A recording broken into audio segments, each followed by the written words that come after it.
Hello, hello, hello, everyone. Hello, Sage. Hello, Mid. How are we all doing tonight?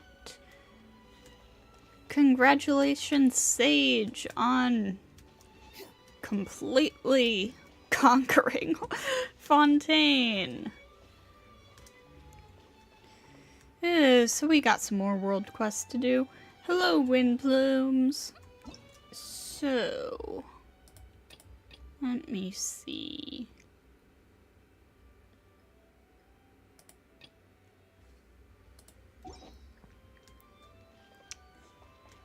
Thank you, Sage. Alright, so I think we're gonna go ahead and do this, because I believe this is the second part of that one quest with the one super shady dude that we did at the beginning of these. Oh, of course, now she comes up. One moment. I need to feed the cat.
Okay, well, I put food out. I don't know if she's gonna actually eat it.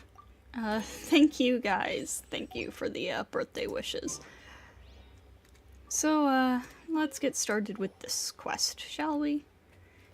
Now, this is a most serendipitous meeting, wouldn't you agree, my dear Luca? Who are you? Apologies. Look at me beginning a conversation without even introducing myself. I am Sunny, the one they sometimes call the White Glove. My friend here is Luca the Fisherman. He's pretty famous in certain circles. Ah, hello! Paimon is... It's alright. I know that you are Paimon, and this blonde traveler is the traveler. Huh? You know us already? But of course, it's just that before today, my knowledge of you was much like my knowledge of the Chief Justice. In other words, I knew of you, but you did not know of me. That's an interesting way to put it. With your fame and accomplishments, it is only natural that news of your arrival would reach us as soon as you stepped foot in Fontaine. We're that famous? Ah, you're too humble. How should I put it? To certain people, your arrival in Fontaine would be as if someone had just set off a bomb on the stage of the Opera Epiclese. Of course, I mean this in only the most positive way. Don't you agree, my dear Luca? But how can a bomb going off ever be a good thing? I'm not very good with words. How would you put it, my dear Luca? Linny and Lynette's magic show. Blasting everything wide open to accomplish the impossible. Spine-tingling experience. Nice comparison. Precisely. See? I would never have thought to put it like that. If you say so. Why are you called the White Glove, though? Paimon doesn't see a glove at all. Ooh, now that's a hard question. How should I explain? Imagine, if you will, that you're wearing a white glove. If something dirty were to get on your hand, then a dark mark would be left on the glove. My duty would be to find that dark mark and remove it from view. Huh, so you're something like a cleaner? Something like that? Exactly, my dear Paimon.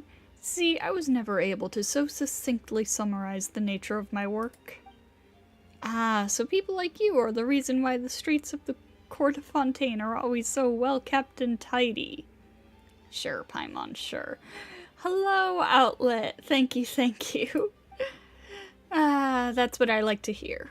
Yes, you may understand it like that. Okay, that makes sense to Paimon, but why would a cleaner need a knife? Paimon, you are not understanding this correctly. You may think of it as a small tool of the trade that we bring out when there are marks that are particularly hard to remove. Got it, thanks. So, is your friend Luca here Luca the fisherman because he's really good at fishing? That's only part of the story, I'm afraid. See, there are many kinds of fish in Fontaine as well. And Luca here is really experienced at teaching people to spend some quality time with all the different kinds of fish. Oh, that's a fun way to put that. Am I right, my dear Luca? Huh? Paimon doesn't get it. If that's the case, then I must say, dear Paimon, that you've really got a knack for asking the most difficult and fascinating questions. It would be most wonderful if we could have a longer conversation, where I would be able to answer everything to your full satisfaction. Does this dude, like, not realize that Paimon is not, picking up on his, let's say, innuendos? Or is he banking on that? Paimon, it's okay to stop asking. Huh? Alright then. Sunny and Luca, is there something you'd like to ask us? You see, we're extremely intrigued by the practice of diving. Fontaine's waters are full of priceless treasures left by nature and our ancestors alike. We heard that you had made a good friend recently, and even went for a dive with him. Your powers were such that you didn't even need to use any diving equipment. Isn't that right, my dear Luca? You want to ask about Virgil. Right, that was that guy's name. Yes, we want to ask about Virgil. Virgil, that liar and traitor. Just remembering him makes Paimon mad. You recount your experiences with Virgil to Sunny the White Glove and Luca the Fisherman. Choosing between Linny, Alhaitham, or Yalan for crowning. Yeah, those are all really good options.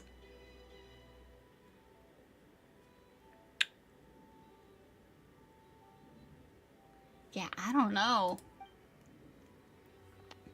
I see. Thank you for telling us all of this.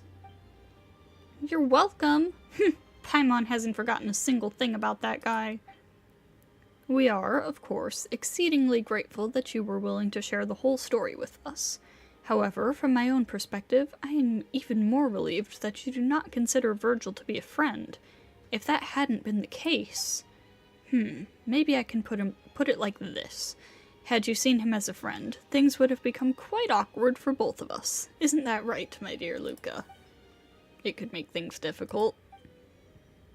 I agree. Thank you so much. What are you talking about? They're Virgil's enemies. Ah!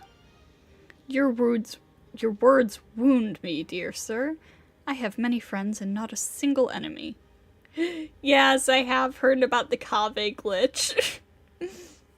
It's, on one hand, yeah, they need to, make sure people aren't, doing shenanigans in co-op with it against unsuspecting people.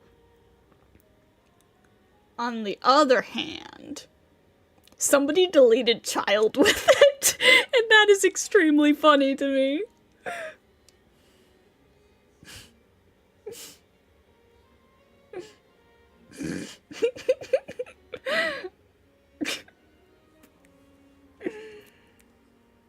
It's also very funny to me that, the architect is the one who can just straight up delete things from the game. Do the Sumeru Archon quest and delete Dory. Freedom! God, Kabe's revenge. Yeah, someone deleted the ley line tree, yeah. I heard about people deleting, the doors to domains. Yeah, it's wild. Apparently somebody deleted Catherine.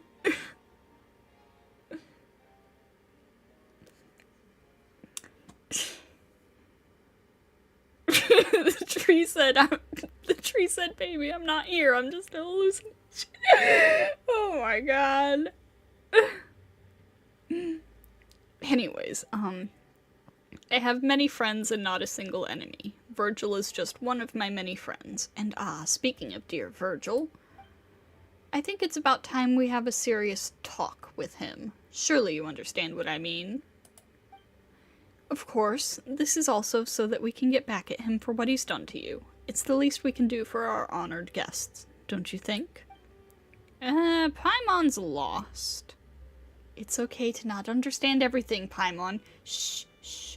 Let her remain innocent. Life can often become extremely boring when you understand everything in this world. Isn't that right, my good sir? We've already found the stronghold of Virgil and the rest of his friends. Why don't we meet up there? Alright then, let's go. Paimon wants to talk to Virgil too. He has to make a formal apology to us. You are too kind. Then let's meet up at our destination. Alright. I think it's funny that they're able to just list something like the Jade Chamber as a Dendro core. Yeah, it's wild. It would be so funny if these two were assassin boyfriends and Paimon just can't clue into either of those facts. Yeah, yes, I'm gonna say that's what's going on there. Because it is funny. What is, hold on.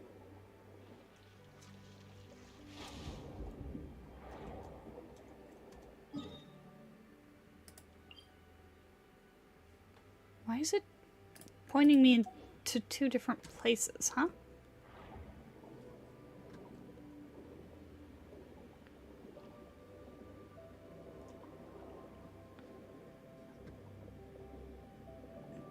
Do I need to come down here?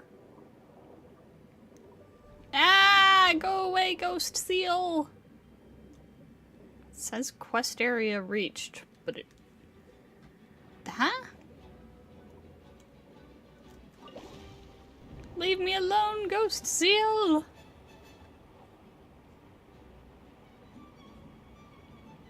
I already fought you once, I don't need to fight you again. Okay, I see.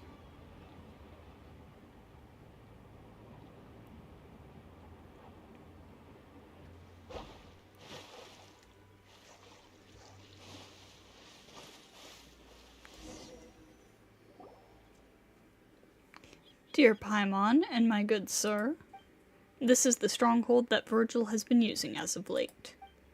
I swear, why is Virgil still not back yet? If he's just gonna keep us waiting, I might not be able to hold myself back from this shipment of synth. Hey, cut it out! That shipment took us an arm and a leg to get. Virgil will have no mercy for you if you were to just take it without his permission. What a pity. It would seem that my dear friend Virgil hasn't returned to the stronghold yet. We can still have a chat with these guys, however. But it doesn't look like they're in the mood for a chat. But I think they may change their minds soon enough. What do you think, my dear Luca? No problem. Hey, are you sure that there'd be no problem? Paimon thinks they'll probably just try to beat you up. Oh no, you are too considerate, dear Paimon. Something like that would be most unfortunate indeed. For them, of course. Of course, of course. It's the White Glove and, oh, Archons, the Fisherman too. Oh no, no, no, the Fisherman. What is the Fisherman doing here?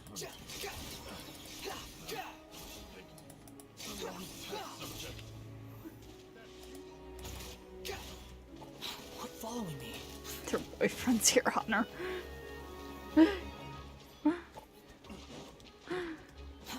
Too slow. The wind rises.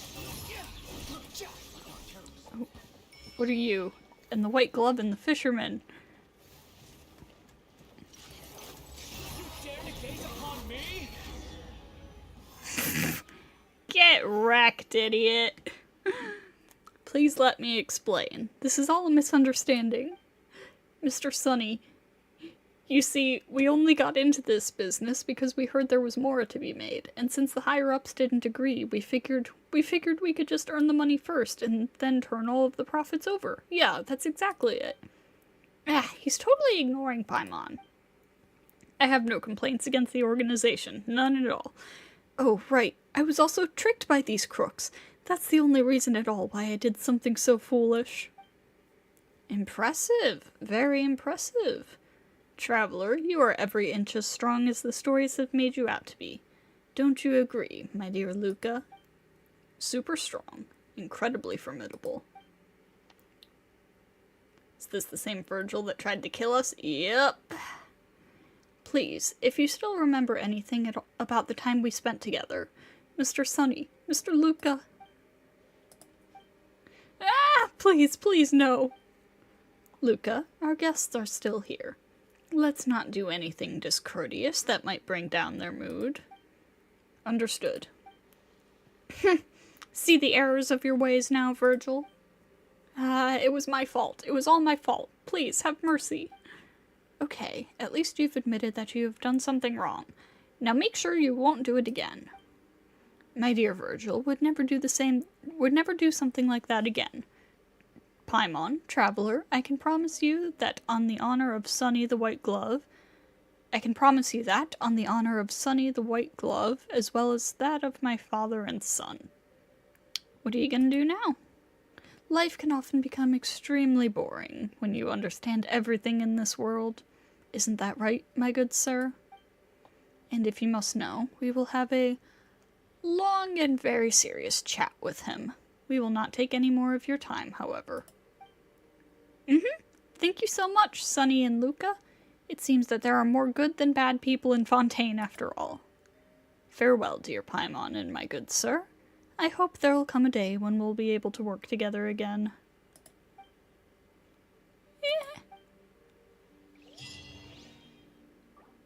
Oh wow, that's it, huh? Considering the D-loop glitch didn't give primos, maybe the Kave glitch will. Seeing that the Kave glitch has actually had some negative impacts on people, I feel like we probably will get some juicy apologems out of that. Luca? Alright, my dear Virgil, you've really put us through a lot of trouble. Now then, what should we do with you? Sorry. This won't do. This won't do at all. You know full well that time flies, and it is now too late for you to turn back. Our organization has a justice code all on our own, and one of our most important rules is that there are some trades that you just never do. But Mr. Sunny, please just listen to me.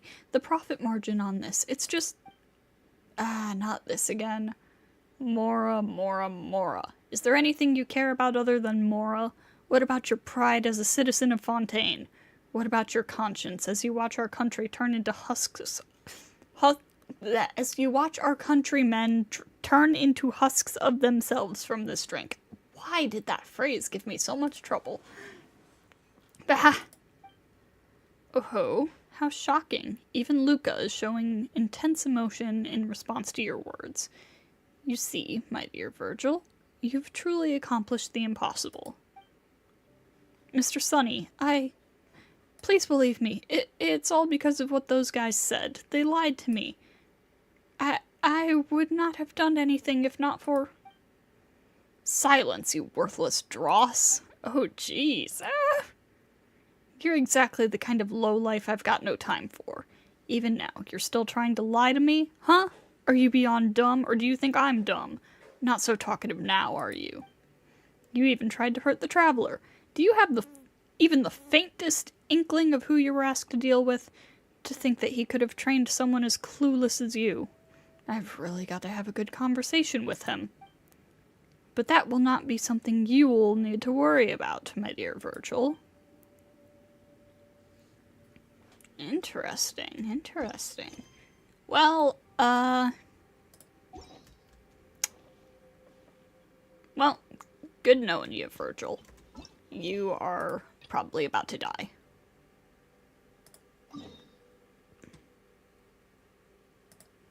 Alright.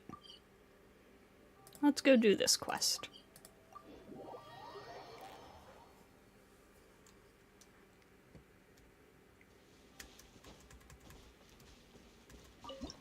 There's a viewpoint here. Scenery within Elenos's depths. Alright, so this is the one with that book with the Melusine.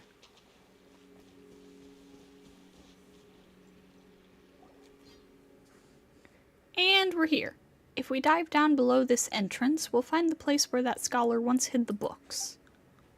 Huh, but it looks like an ordinary pond. What sort of entrance are you talking about?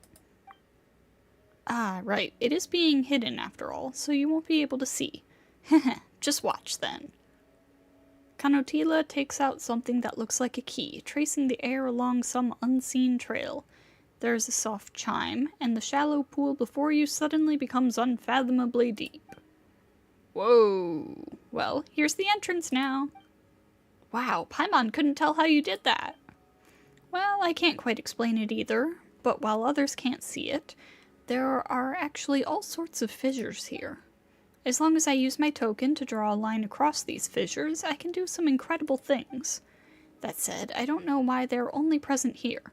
As such, I did a lot of research until I found that indecipherable book. It has much to do with me and my token, and I'm also certain that if I figure it out, I'll know why I'm special in this way. Nivelette is the communal husband, so true. That's quite the burden. Well then, that's enough of that. Let's go inside.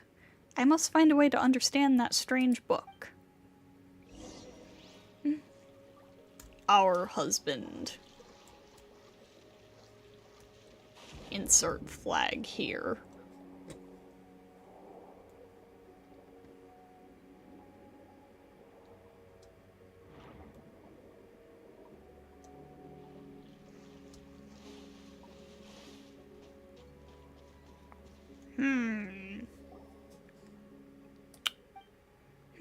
So you can't understand it at all either, after all?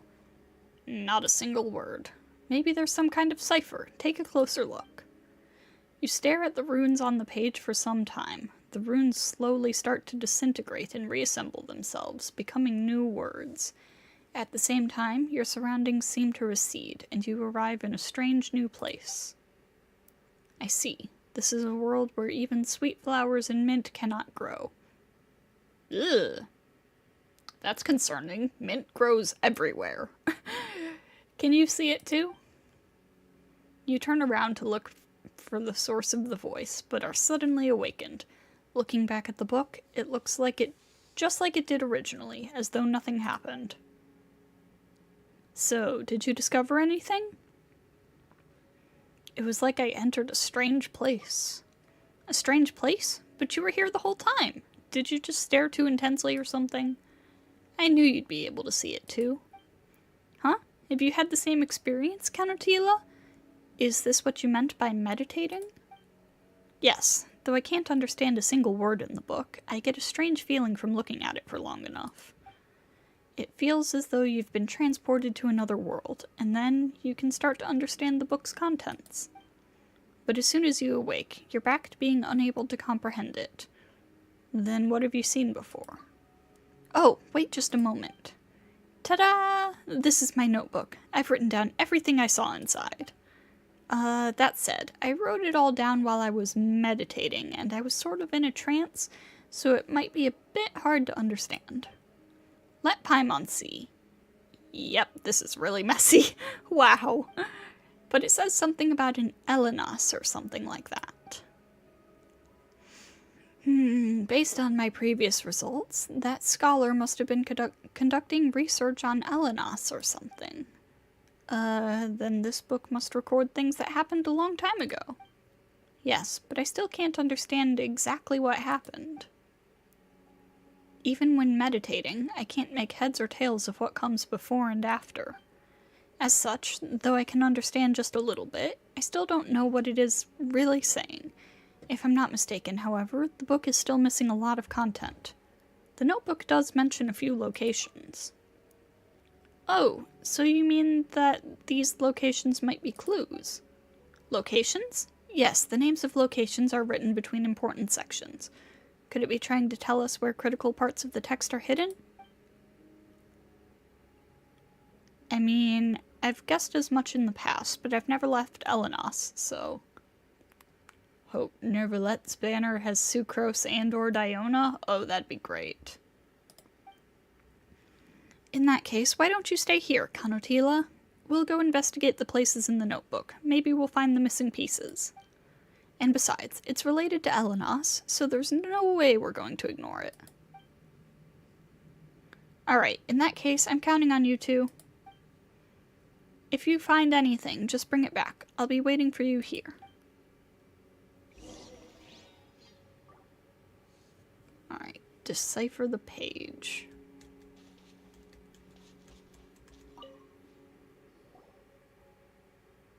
These do look like the missing pages from the book. Let's try putting one back in, shall we? I have pages? Oh, I do!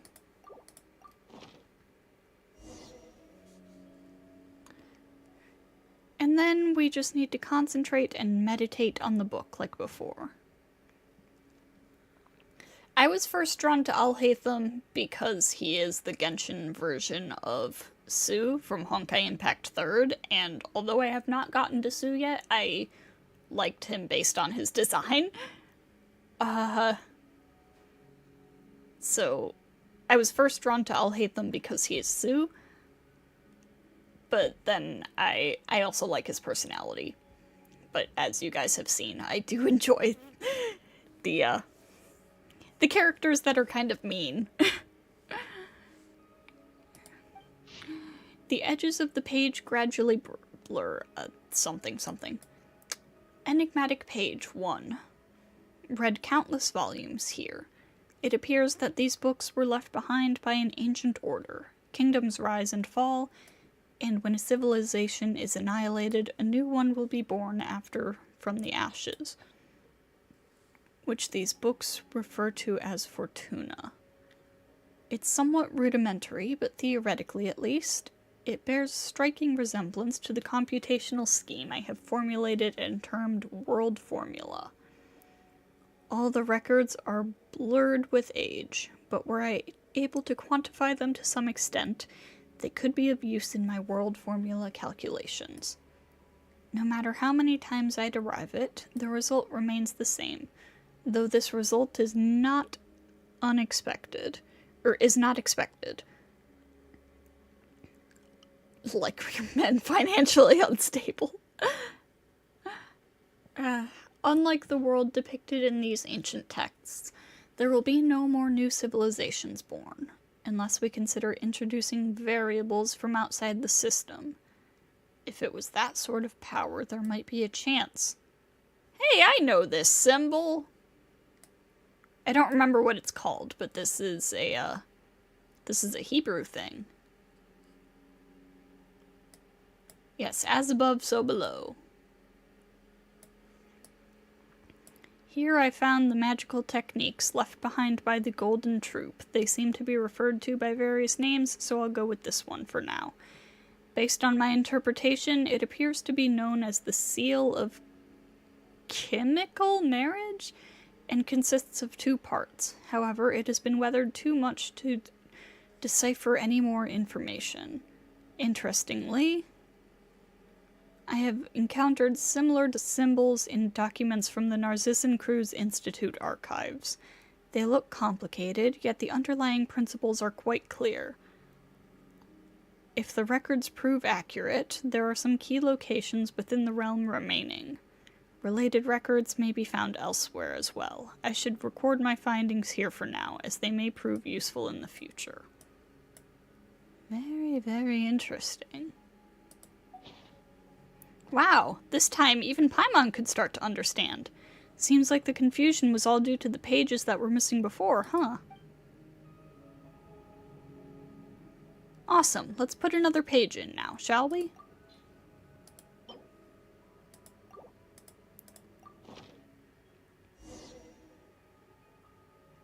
As you start meditating again, you once more attempt to understand the page's contents. The edges of the page blur, and the incomprehensible shapes that line it leap forth, as if mounted on a pop-up book. Yet, before you can make sense of what is happening, there is a rush of noise all around you, and you return to the world as it was. The pollution of the land and water wrought by the giant beast Elenos seems to have been mostly purified and diluted. However, when it comes to Elenos itself, even the adults seem to be at a total loss. They simply cordoned off the surrounding area. Nevertheless, it was quite easy to sneak in. I felt rather strange slipping into the creature's mouth, and it reminded me of events from some of the stories I once read. Though I have no substantive evidence, I still sense some sort of will from it. Jacob did too. There were no signs of decay in the flesh. Instead, its body was hardening, as if forming a protective membrane. Yes, Kaveh is the communal boyfriend. Given its current immobilized state, it looked like a self-defense mechanism to safeguard its internal organs. But it does make sense, with such a wellspring of vitality. If my deduction is correct, it may also be used to enhance Jacob's strength by following the same principle. However, at this stage, there's no need to subject Jacob to such risks.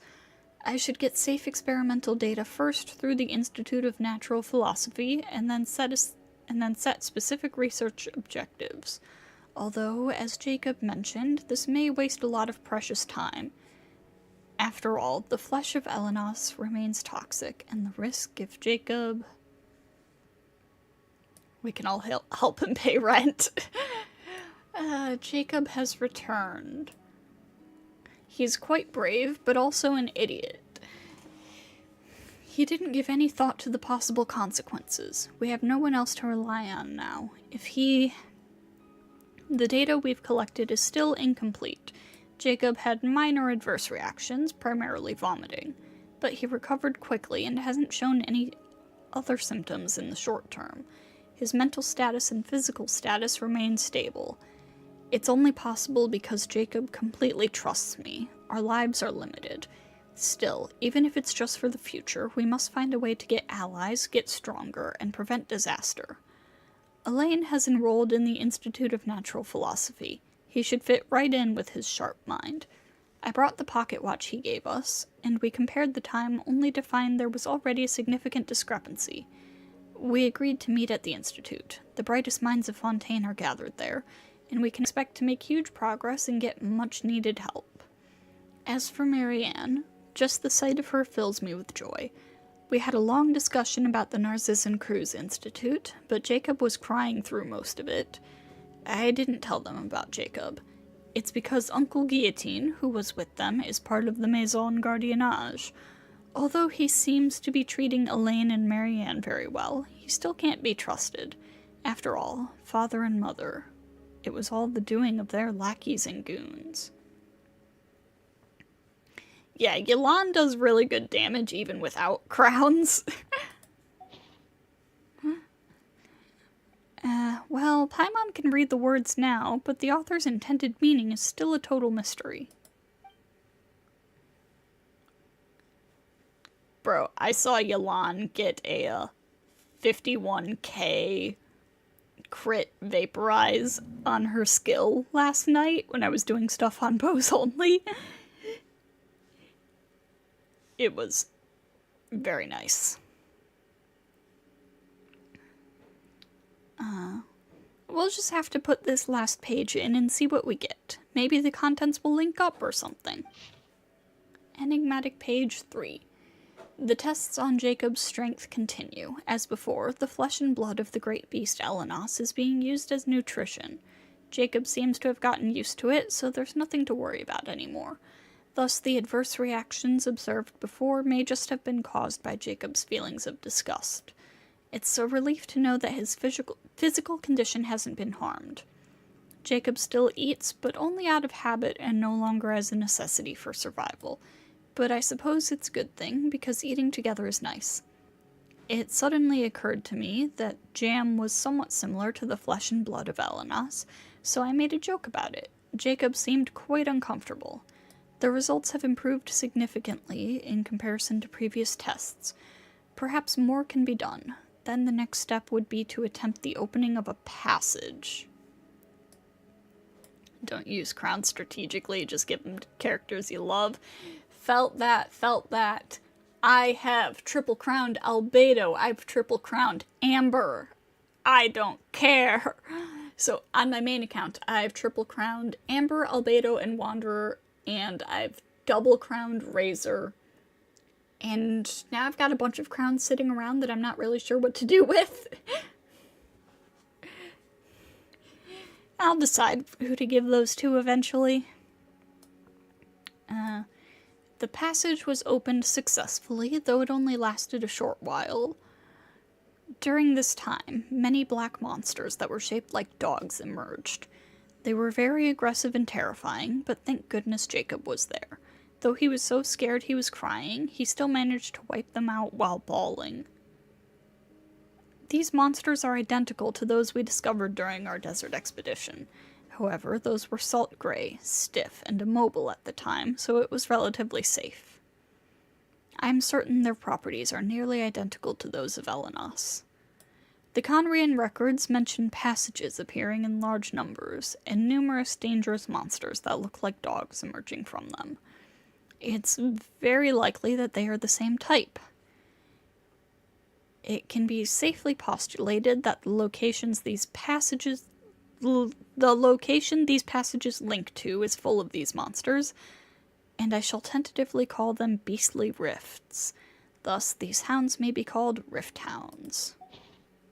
As you read faster and faster, you fall into a trance and arrive again in that mysterious space. The same voice from before rings out.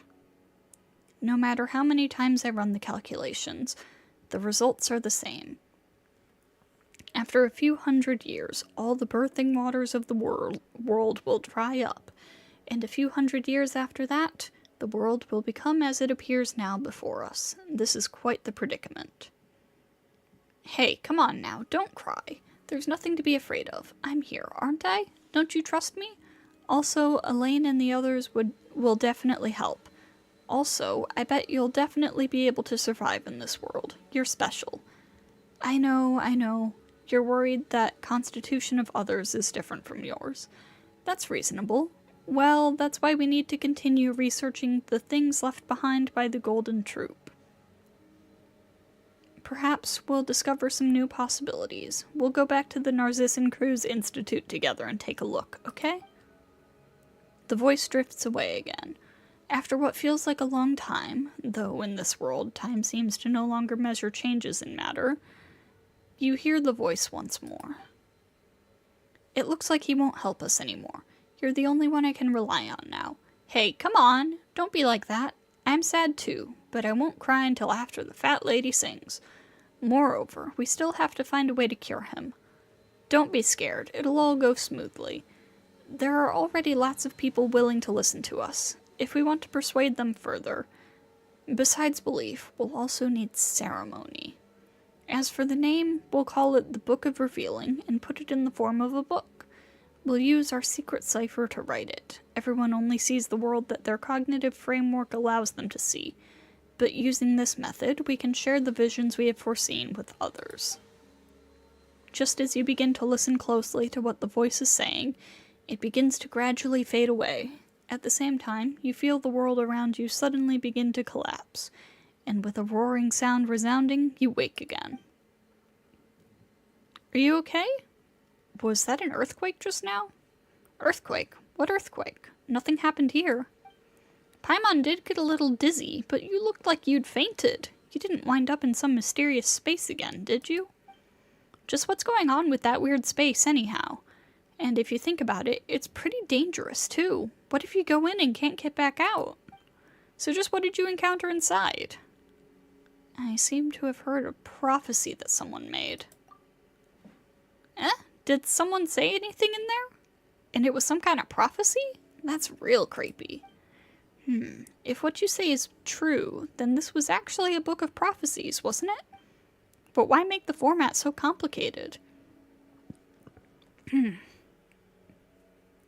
Excuse me.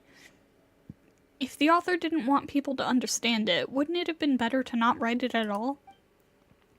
Actually, I also heard all kinds of sounds while I was meditating, but they were just the songs of birds and flowers.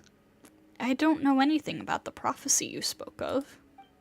It seems we must enter that space again to understand what is going on. If we meditate together this time, we should be able to enter it. Paimon's still worried. Wait, Paimon wants to come too. No way is she gonna stay here alone. Once again, you focus upon meditating, and the furor surrounding you fades. The world grows silent. Then you hear the tiniest of sounds, and a feeling that is wrath, or perhaps grief, wells up within your heart. Your very soul feels drawn to this mysterious sound. And as you follow that sound, a whole world, utterly alien, supremely familiar, races to meet you.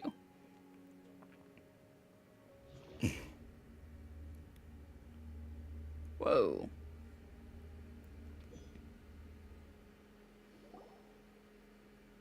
What? Where the heck did we end up? This is like some kind of dreamscape. This must be the strange place you were talking about before. It's much more vivid than before. Did the author of the book really create this place? And they hid such a big space inside it, too. Well, Paimon doesn't know how they did it, but this place looks like a ruin. Yeah, the, tiling makes it look rather, ancient civilization. Unified civilization. Also, we meditated with Kanotila to get here, but we're the only two people around right now. She didn't fall somewhere, did she? Oh no! Things could get bad if she winds up in danger. Let's go find her. Hurry! The blue raspberry zone.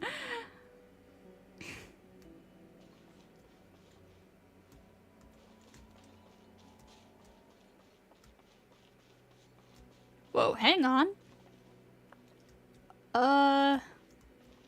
Sorry, Kanotila. I'll be there in a moment.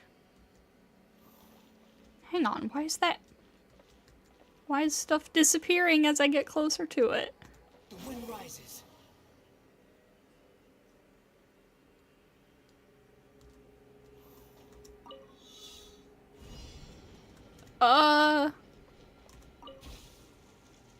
Whoa, okay. Okay, that's cool.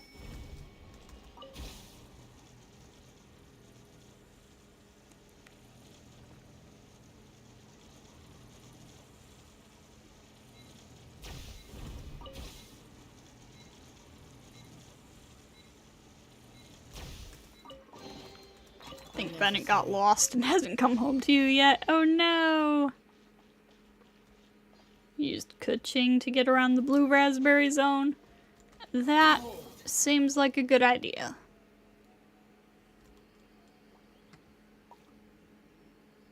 Ooh, there's something up there.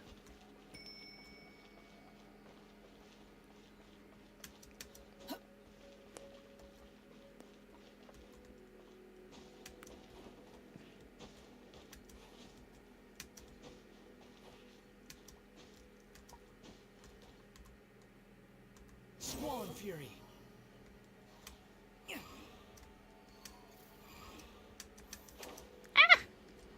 Damn it. Got 2 Barbaras, 1 Lynette, a Toma, and some weapon. Where's Benny? Oh no. Hold up.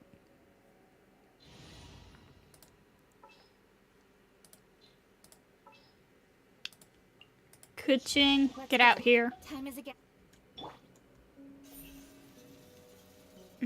I don't know if you're gonna be able to get me up there.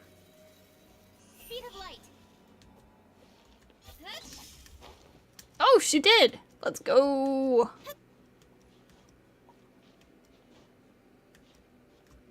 Ah, crap. She's not gonna be able to get me up here, though.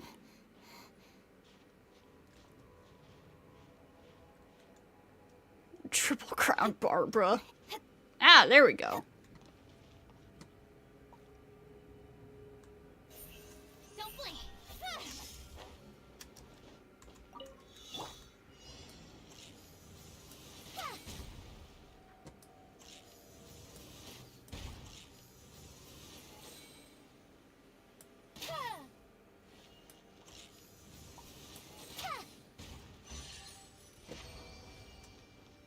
Oh, there's a Sealy. Hello, Sealy. Hey, fine, that was worth the trip.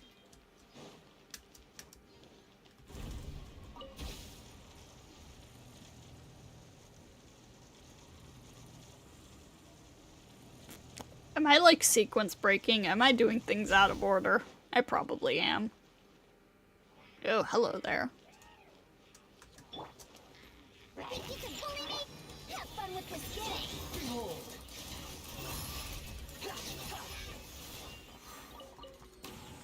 Where'd the Sealy go?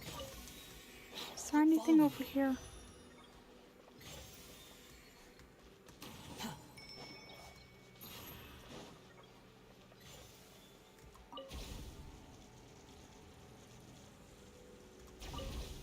Oh, that just takes me back and forth here.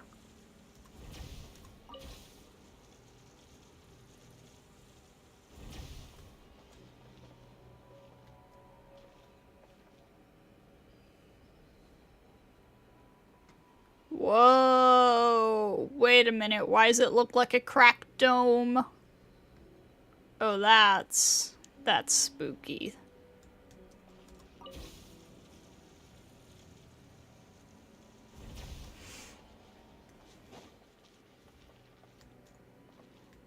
Swan Fury.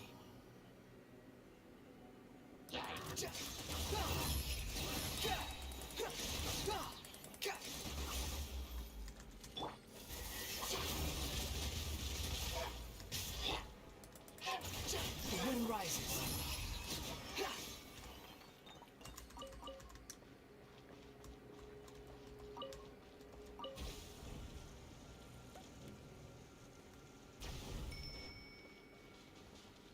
Wait, is that the same Sealy that I was following? Following me.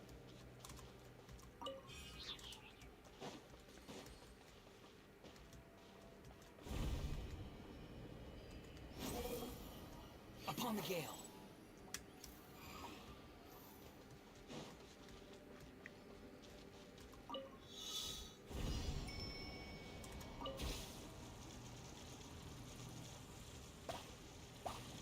Today you fought child, and when you got to Foul Legacy, your phone screen just went gray and you couldn't move? Oh, jeez.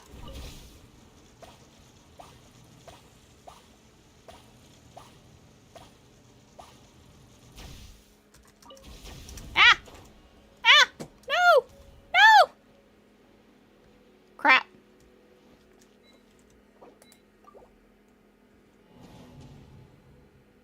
Doesn't take me back to the start. It's because he's in jail. Too slow. Oh, there's 4 Sealies that I gotta find? Okay, okay. So one of them would be from this challenge. Can't fight him if he's in France. He has not been given leave to fight you. He has not been given parole. He doesn't have that privilege.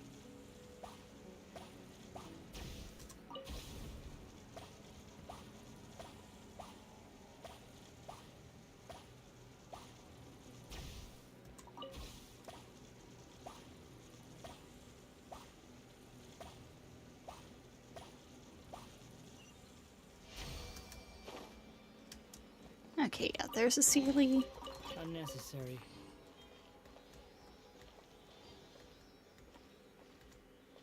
Which means there's gotta be one more somewhere.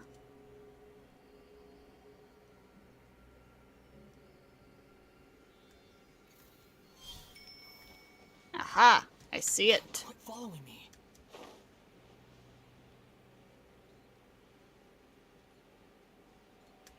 Oh yeah, level 90 for Kazuha would be a very good idea. Strongly recommend. Look at you! Truth repeats itself. Squall and Fury.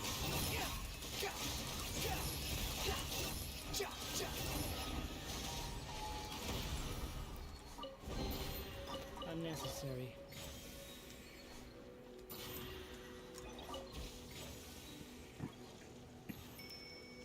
Alright, so this...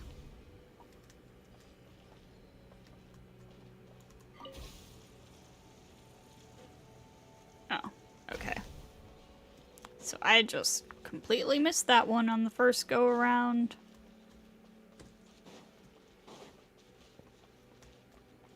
The wind rises.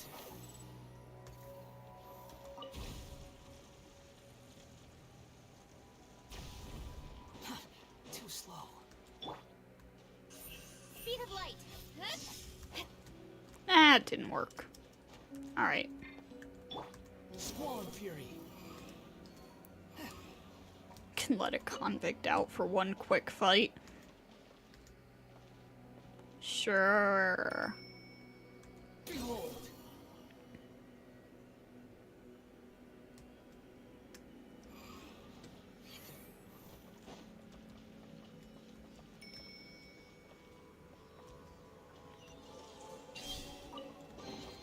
Take it and have fun. Alright, now let's go look for Kanotila. I just had to make sure I got everything because I don't know if we'll be able to come back to this place.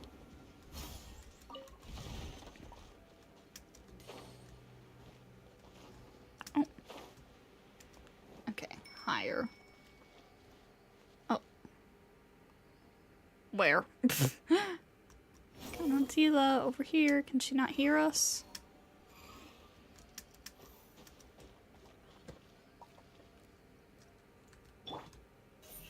Don't blink. Hey! Oh, crap. Something's over there. Behold. Ah, Rift Hounds! You can, but it's better to get it all in one go. Okay. Oh, God.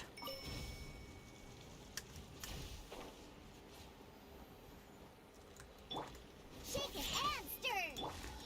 Yeah, I figured it would be better to get everything while I'm here instead of trying to come back.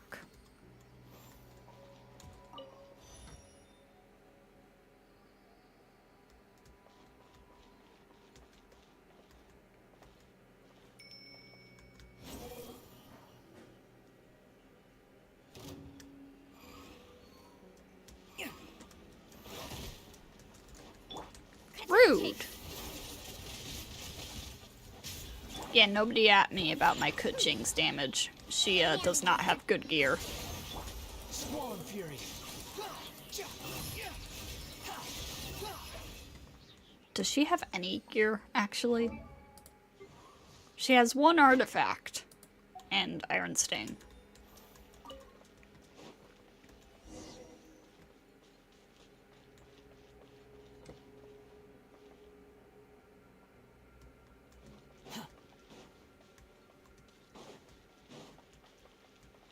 Quit following me.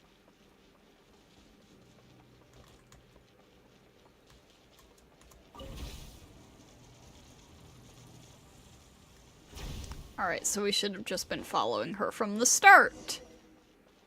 I knew I was sequence breaking. Whatever, it's fine.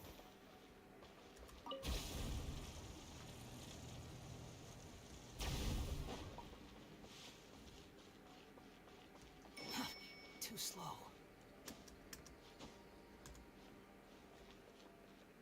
Behold.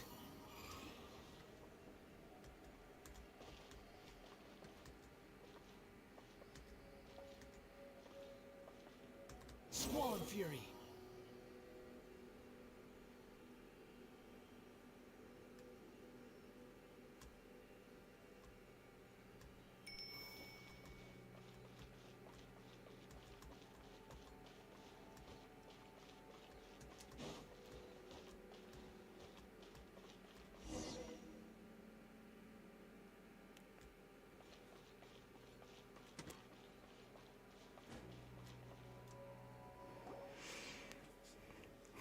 Where'd Canotila go? She was just here a moment ago. Wait, there's something on the ground. Pick it up and take a look. You pick up a page from a book. See that? That's the conclusion the world formula arrived at after countless calculations. The scene we foresaw. The destruction after the cataclysm, in this world where not even a sweet flower or a mint can grow. That is the end of all things. Do you believe it at last? Whether you have arrived at this place via the Book of Revealing or the Looking Glass, lend me your strength, that we may avoid this future. Just as I said, the only way is... Is this page the same as the ones we found before? How did it end up here? Let Paimon see. It's easily readable. Is it because we're in this strange space? Cataclysm? Destruction? Some kind of apocalypse? What? Even if Paimon can read the words, it still doesn't make sense. But if we put it together with the other pages, this appears to be a prophecy. Huh, so it's as we guessed previously. So does this mean that this is the future the author wants us to see? A world where even sweet flowers and mints won't grow? Ah, that's a terrible place no matter how you slice it. But if that really is the future, shouldn't the author tell everyone about it and find a solution? Why make a place like this? Maybe this is the only way everyone will believe it, or maybe he had his own considerations. It also mentioned some kind of looking glass. Seems like there are other ways to get in here. Still, Paimon doesn't think any of this will be much help in answering Canotila's questions. Ah, forget it. Who cares about some dumb prophecy anyway? The important thing right now is to find Canotila. Let's keep looking.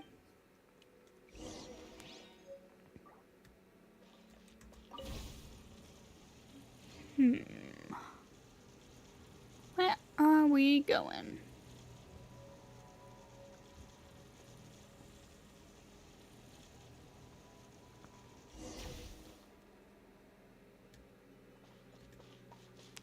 That is super freaky. There's a dog over there! Why are you taking me over here? And beside her, that's a Rifthound, isn't it? Canotila's in danger. Rifthound, question mark? Gap infiltrating alien, question mark? Gears of the storm. The wind rises.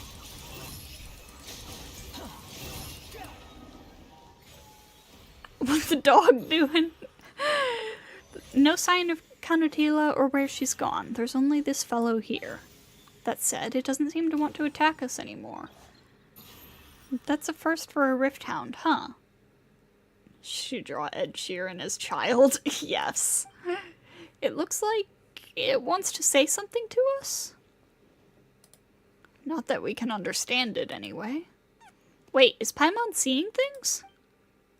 What's an ordinary little doggy doing here? Where'd that Rifthound go? What the dog doing? Traveler, take a look. Is there something wrong with Paimon's eyes? Anything can happen in a dream. Is it trying to tell us to go through that passage over there? Judging from its reaction, Paimon guessed right.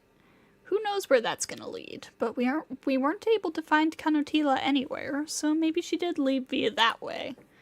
And it looks like there's no other route we can take, so let's just try it and see what happens.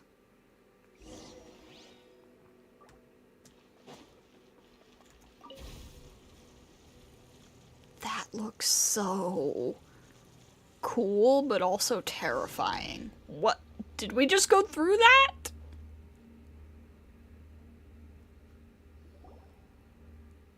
Huh, we came right back. Or maybe we never even left? Oh, you had the same reaction as I did, Paimon. Canotila! We were looking all over for you. Paimon kept calling out for you, but you never responded. That place was so dangerous, but you just ran around all over the place. Dangerous? The place we entered was so serene and peaceful, like a beautiful garden. Huh? But all we saw was rubble. That's odd. I kept looking for you two back in that previous space, but there were big trees and flowers everywhere, so I got lost. Fortunately, I followed the sound of a bird, then found a golden butterfly, which brought me up on top of the garden. What about the Rift Hound? We saw you in a Rift Hound. Oh, right! That Rift Hound even turned into a dog. Now it feels like Paimon is just talking nonsense. I saw a little dog, too. On top of the garden, there was a cute little dog that nodded at me and helped open the way out for me. What do your Melusine eyes see? I thought you had both gone somewhere else to play, and that I didn't need to worry, so I just came back here. And you? What did you discover? We found another page. Right, we found this inside, though we don't know if it'll be useful. It also looks like a page from this book. You open the page you found and show it to Kanotila. The butterfly. It's the golden butterfly. Huh? What are you talking about? I can see golden butterflies flying out from the page, just like the one I saw in the space before. Never mind solving anything. We've got even more problems on our hands now. Seems like you really did see something completely different in that space. If that space is the future predicted by the author, then why did you see a garden? Just thinking about that makes Paimon's head hurt. But I was very happy inside. I didn't even think about those questions. Maybe that's what the book was trying to tell me all along. Even if we perceive differently, if we can communicate our feelings to one another, maybe the essence of things doesn't matter all that much after all. Paimon wouldn't say that we had a great time in there, but if you figured things out for yourself, good on you. Still, that place is pretty sketchy, and we don't have any clue as to what's up with that prophecy either. Speaking of the prophecy, this book makes it sound really scary, sure, but what if the things I saw were the real future? After all, such things aren't set in stone, are they? And since the book mentions other ways to enter that space, we may be able to figure this book and its prophecy out if we find them. And then maybe we can meet there again in that space. It might be better if we just meet in reality. Also, Kanotila, don't go running around in that space anymore. Teleport waypoint unlocked. Oops. I see, so that's how you get back in there. Fascinating.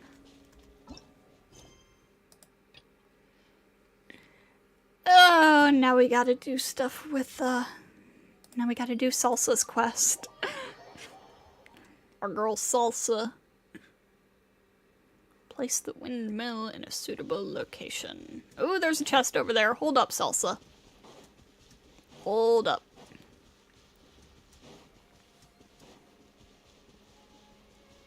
Ooh. We got a whole puzzle over here, huh? Huh.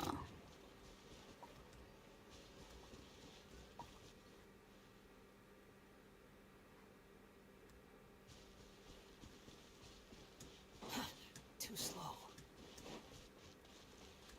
I'll take that.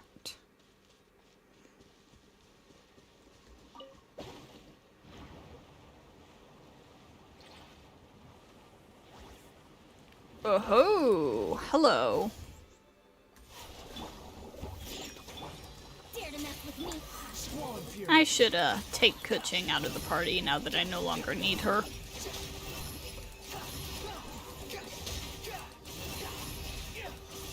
Search for it.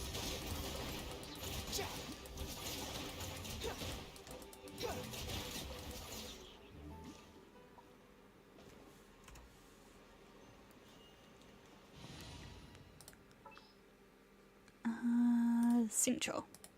May knowledge guide you.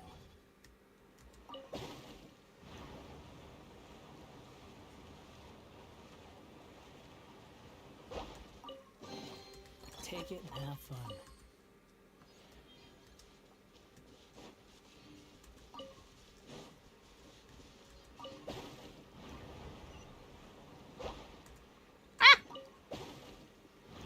Oh, jeez. Oh, God.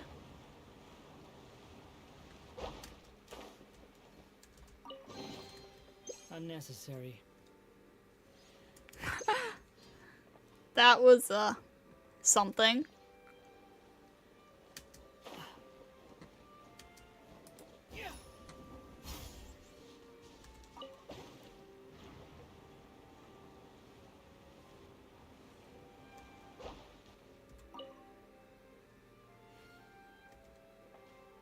The wind rises.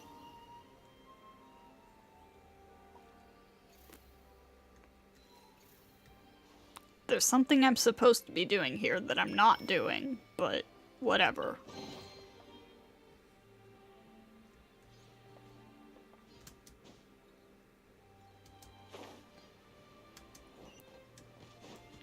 Wanderer cheese, let's go.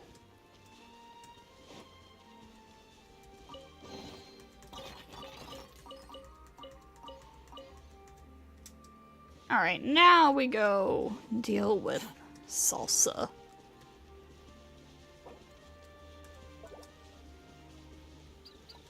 After I pick these.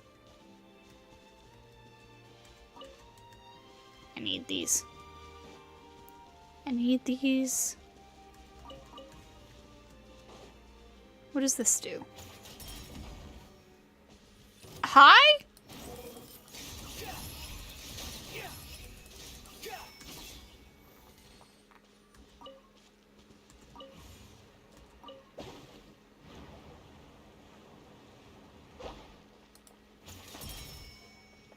Huh.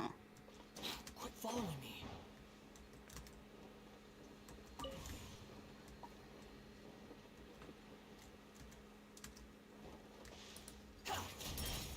No!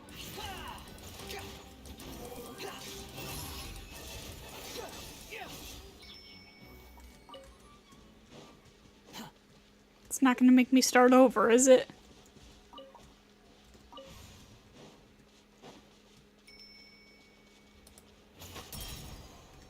Doesn't look like it.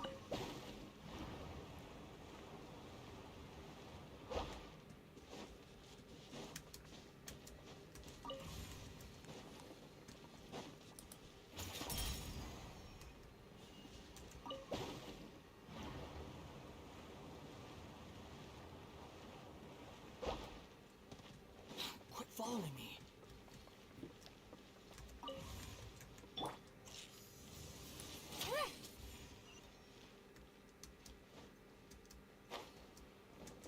Alright, okay. Unnecessary.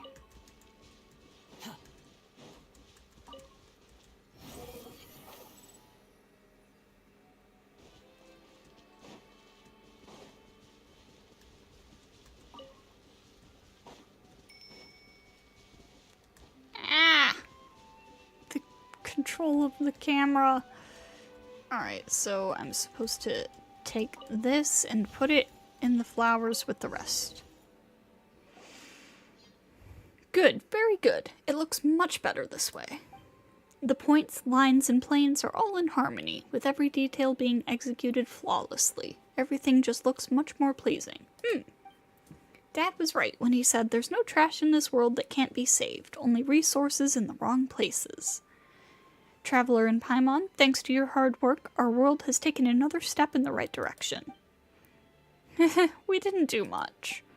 Now that Paimon looks at it, everything sure looks better after we rearranged them. All we did was change things around a little. The sense of disarray from before is completely gone. Paimon thought you were just a kid who was full of herself. Paimon didn't expect you to actually know a lot about composition and framing. What? Aren't we buddies who battle against the evil organization together? Such little faith. I'm devastated. It's not that Paimon doesn't believe in your skills, it's just... Aw, don't be sad. Ah, oh no. Huh? What now? I nearly forgot. Mom and Dad are coming home today. They aren't usually home? Yeah, because Mom and Dad are amazing. Amazing people are always very, very busy. I'm also very, very busy now, but I'm nowhere near as amazing. When I become a great artist, I can be as unreasonable as I want, just like Mom and Dad. Huh? What does being amazing have to do with being unreasonable? That's because Mom and Dad always check my homework when they're back. Even when I've finished everything. As long as I'm not sitting at my desk, they'll say, Salsa, oh Salsa, you're slacking off again.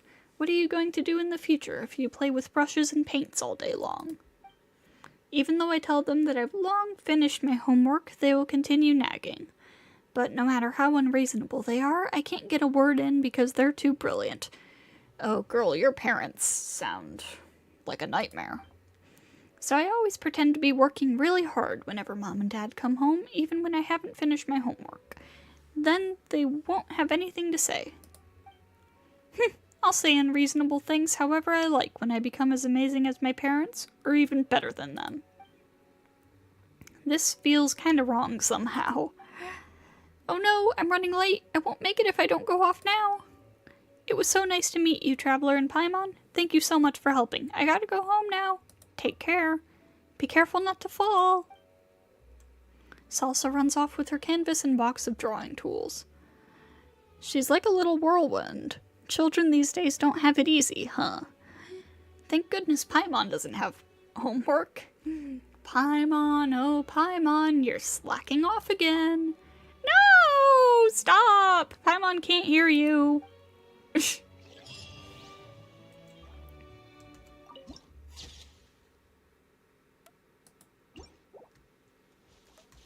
Okay. So there was that. Yeah, what did Salsa do to you? There should have been a world quest up here, if I remember correctly.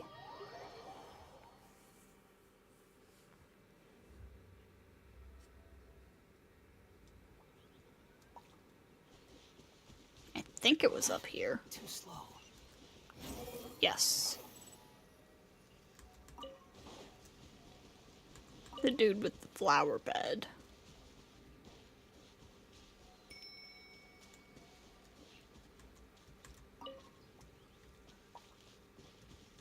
Quit following me.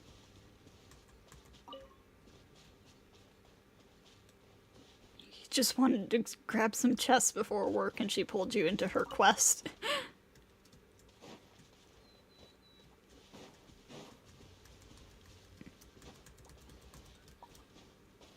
Oh, wow, a lot of rainbow roses here.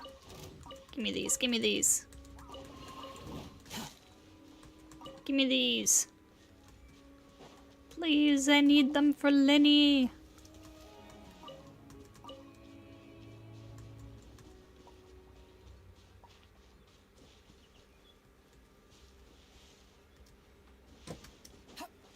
Alright. Hello there, sir. Villains. You recalcitrant villains. That's right, run. Run far away. To the other side of the mountain, to the city alleys, and make sure I don't see you. What's going on? Nothing serious. Hero ran away again. It happens all the time. Just say the word inspection and off Hero takes. This time, Prince and Princess fled too. Had I not tripped when taking care of the flower field previously, leaving me with a yet unhealed leg injury, dealing with those 3 rascals would have been easy. Are you mountaineers? If you'd like a place to rest your feet, you can sit a while in the house. I shall treat you in a bit once I have brought those 3 rapscallions back by their scruffs. We're just passing through. Yep, and we definitely wouldn't sidetrack from our original goal because the mountain was just there or something like that. Oh yeah, definitely not. Would never ever do that. Well, let's introduce ourselves all the same. Paimon's Paimon, and he's the Traveler. We're adventurers, and if you're looking for people, there's no one more experienced than us. If your legs aren't feeling too good, leave the searching to us. Adventurers. Then why don't you wear those green uniforms? Not everyone has to wear that outfit. Or rather, we're such experienced adventurers that we can just wear whatever we want. I see. I suppose that the services of seasoned adventurers should also come with the requisite payment. Why, yes, they should. Alright then, good children, call me Earnshaw. I would be most grateful for your help. So you're looking for hero, prince, and princess? These don't sound like normal names. Are these nicknames for kids? They're dogs. Huh. Really? They sound, like rather kiddie names? My daughter named them. If it was not for her raising hue and cry, I would not have raised such delicate creatures. When they were still pups, they were quite silly and rather cute, but they quickly grew into disobedient little rascals. Try to control them a little and, they resist and they flee. They don't go very far, of course, but one does need to retrieve them all the same. For a hero to fear something like a tooth inspection. What a joke. Won't they come back once they get hungry? Or they might awaken the wild spirit in their blood, return to the mountain forests, and become apex predators. That would be a pretty cool story, wouldn't it? No, rules must remain rules. If we let them off once, they will do this a second and third time, and once they get used to doing ill, they will not change for the better easily. But they're just little doggies, aren't they? Do we really have to be so strict with them? Well, they do have a bad example to follow. That silly daughter of mine left home several years ago and hasn't returned. Well, if they had done exactly as she had, they would have saved me some time. But if she were to return and find her precious dogs, whom she raised hell just to own, gone, she'd bawl for all she's worth, even though this is all her fault anyway. Sounds like we've walked into a family issue. Alright then, so we just need to bring them back home, right? Yes, the forests are dangerous, and get even more so at night. Those dogs do not know how delicate they are. Even if they do not love it, they are safer in here. Heroes run off to the north. For an old dog to still be so playful, seriously. It also likes pausing to forage for food along the path. Don't go easy on it. It'll get in real trouble if it eats something bad. If it refuses to leave, harden your heart and take the food it got from Archon knows where away. That should give it the signal that it's time to go home.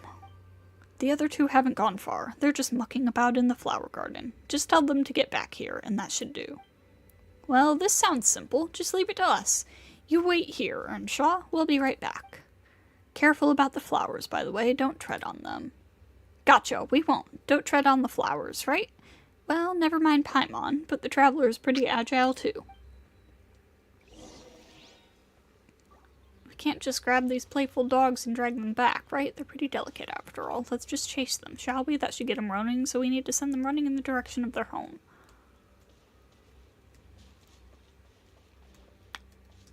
Alright.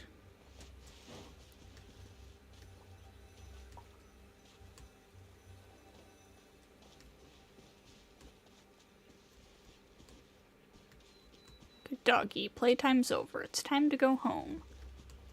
Hello, Prince.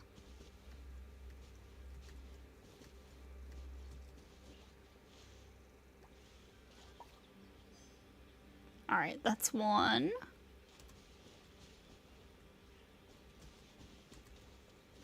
Hello, Princess. Here it is. Who would have thought it'd be hiding amidst the flowers? Something. Careful not to trample. Princess, you need to go.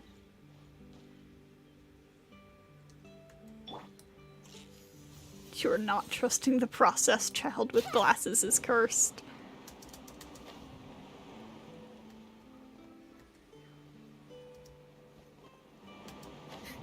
Trust the process.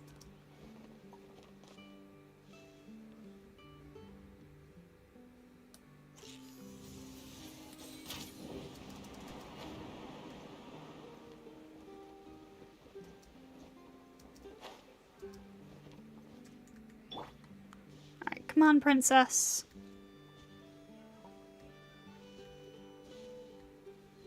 Good girl.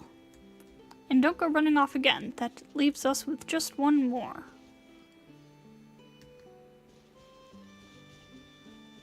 Alright, and you said Hero went this way. Ooh, a Hydroculus. And rainbow roses for me to pick up.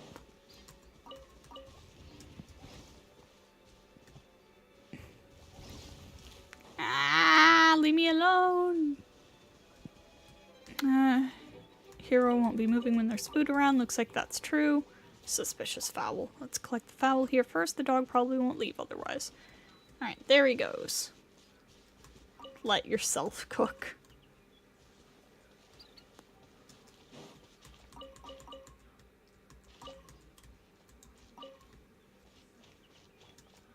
Quit following me.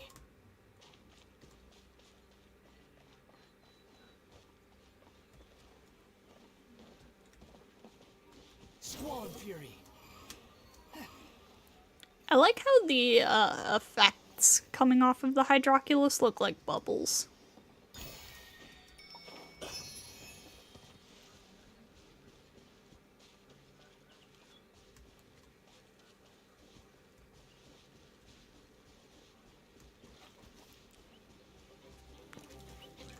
The wind rises.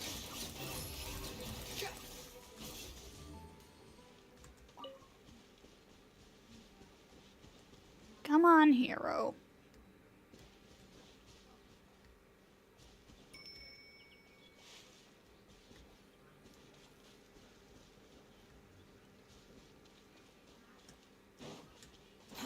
Too slow. Give me that.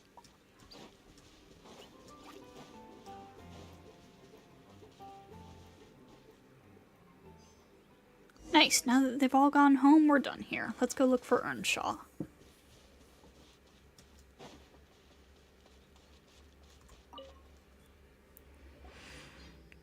Paimon thought that this would be easier. Who knew they'd be so capricious? That wasn't too hard.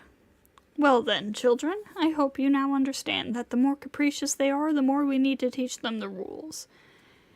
Well, at least we remembered not to tread on the flowers. If only you could also fly, huh? That would have made things way easier. Well, if you're tired, rest here a while before going.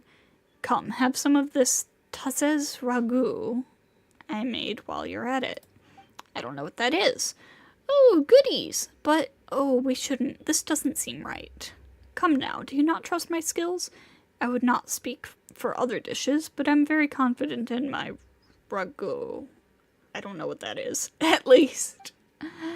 No, not ragout like the sauce. Paimon's wondering if this would count as not following the rules or something. Labor deserves a reward, so this is what you are owed for your efforts. You need to eat to keep your strength up, after all, and you are adventurers, so you'll need that energy all the more.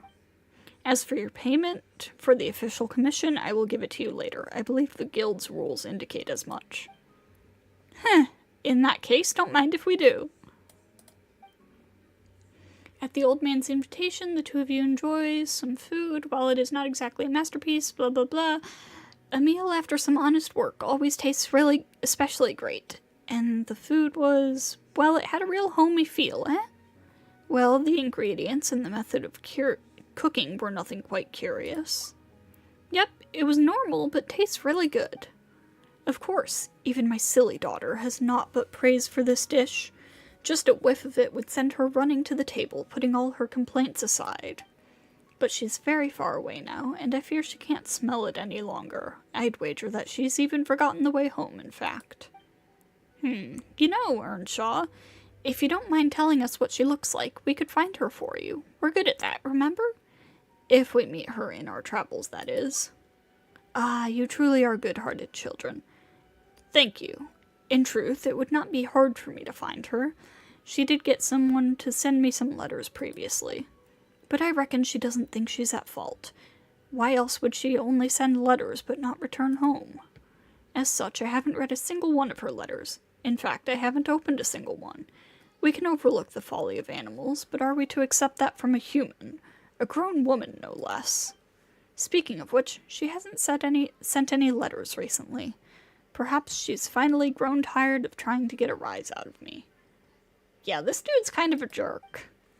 Regardless, I shall not hire people specifically to bring her back. She can either admit fault and return herself, or not at all. Okay, if you say so.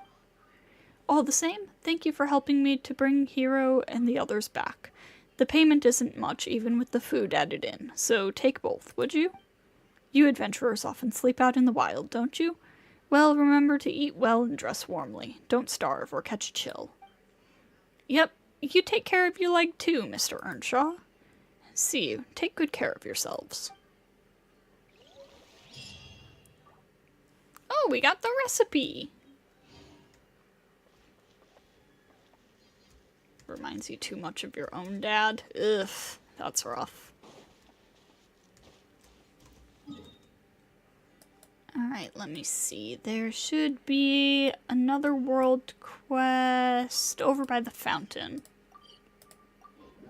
And while we're there, we can also stop at the fountain and drop off our sigils. Hello, you group of Leoans. What are we gonna do now, boss? The filming's not done and the camera's lost. Alright, stop sighing. Didn't we go post a commission at the Adventurers Guild? There's only one thing we got left to do today, and that's to wait. Yeah, but our half-finished film is still in the camera. Even though the machine's pretty hardy, if the film gets damaged, then...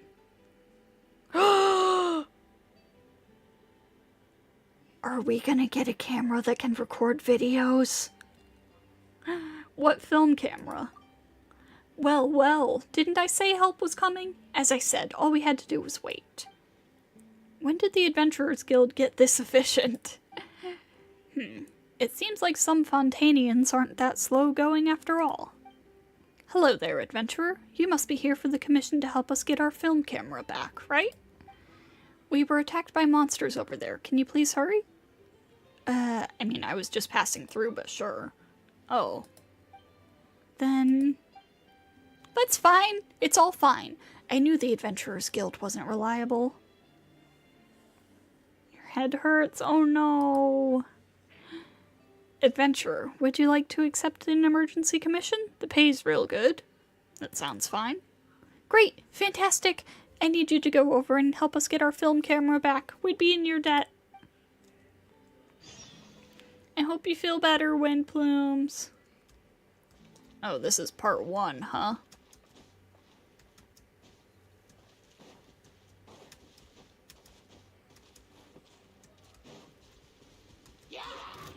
Swan Fury.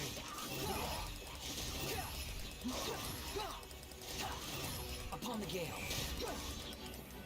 Know your place. Great. The film camera is intact and the film hasn't been destroyed. Thank the Archons. I thought we were going to have to start shooting all over again. Why are you filming here? It's a long story. Let's keep it brief. We 3 are from Chaoying Village in Liyue. Ooh. Another mention of Chaoying Village, huh? Most people there are in the tea business, but we don't have any interest in tea. So we changed professions and started filming... The spelling! Why is it spelled like that? Oh my god. We started filming documentary films to help promote tea vendors in the village. In truth, there are too many people in the tea business and we just couldn't compete. The skilled helpers we had at the store left one by one to work elsewhere, so if we just stuck to making tea, we'd be starving. Can't you two not make things sound so depressing? We've made plenty of more shooting these tea documentaries in the village. But recently, some others in the village have also started to shoot their own promotional films. Some of them are even performing an opera in them. They're making a real big show of it. So that's why we're in Fontaine. We're trying to seek advice from master filmmakers. So you're here to learn about filmmaking in Fontaine? Yeah, we found this lighting expert called... Geyser? He's real good at using lighting to film... What was it again? Narratives. Yeah, applying lighting to his narratives. With Mr. Geyser's advice, we can definitely shoot the best films in all of Chaoying Village. Boss, last month you said we were going to shoot the best films in Liyue. You have to adjust your expectations realistically when doing business. What do you know? Anyway, thanks for your help, traveler. Here, take this Mora. Xingya, Yifeng, take that and pack that up quick. More of a horror fan. We gotta finish shooting our sample and show it to Mr. Geyser. Watch the lighting. The camera's gotta be angled toward the light source in this way. We gotta capture that high-definition lighting. You all read that book, right? The lighting's gotta have a sense of texture. You get what I'm saying? Boss, we might have read Mr. Geyser's book, but with what we've got, we're not going to be able to capture that high-definition lighting tactility no matter how much we struggle.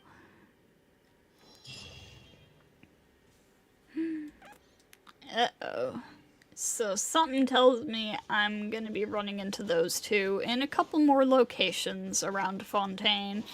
Kinda like, the Gourmet Supremos in Inazuma. These. Too slow. These.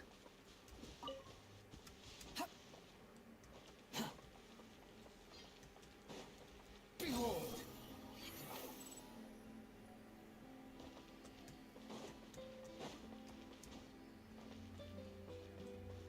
The texture of lighting. Yeah, that's, I mean, I kinda get what they're trying to say there. But it's certainly not a phrase I've heard before, I think. The wind rises.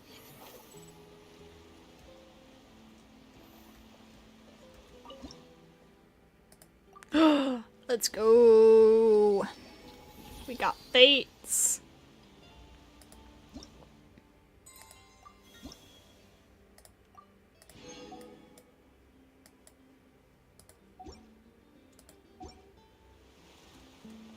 Alright, let's,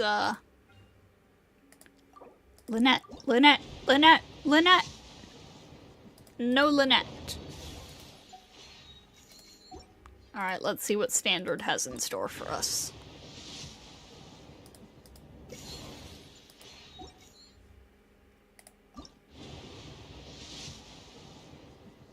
Standard has nothing for us. I feel like in most cases you don't want the texture of lighting in a documentary. Yeah, fair. Alright.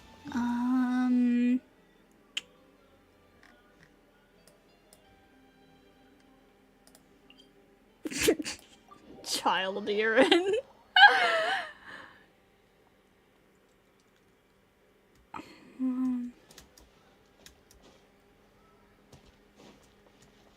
Quit following me. Alright, let me see something. How's my reputation?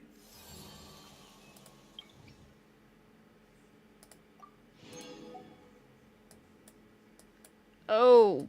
Oh wow, there's a lot more here. Okay.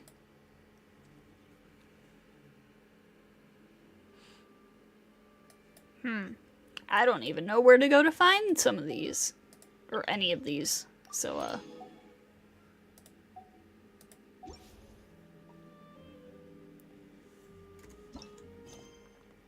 have nothing left in my quest log, so I suppose we are back to, wandering around.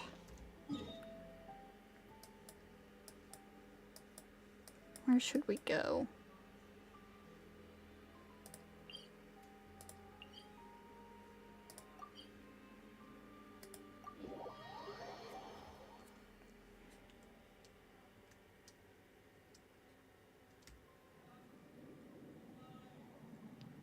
Ooh, there's a Hydroculus.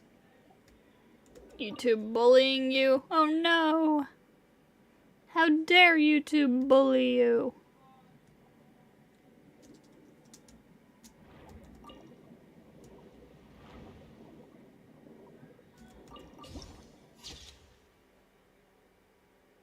Whoa. Wait, what? Mouth? Oh!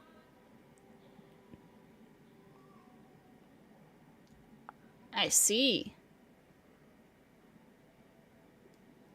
Oh, there's the Hydroculus.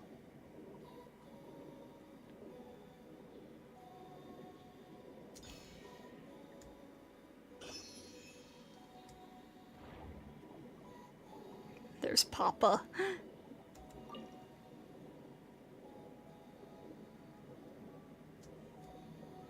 Is there something here?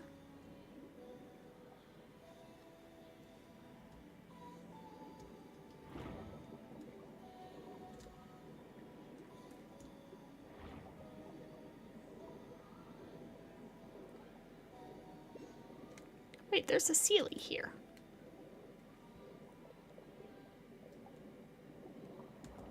And a Hydroculus.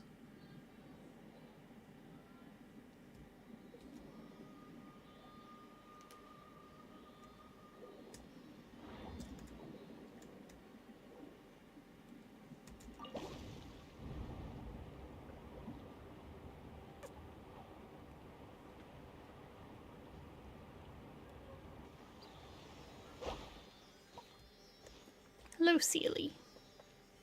Where are you going?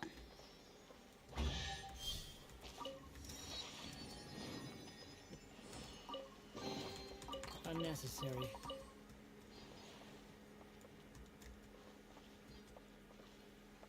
Alright, where was that Hydroculus that I saw?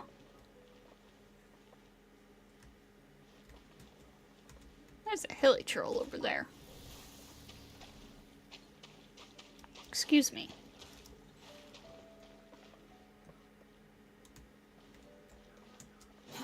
Too slow.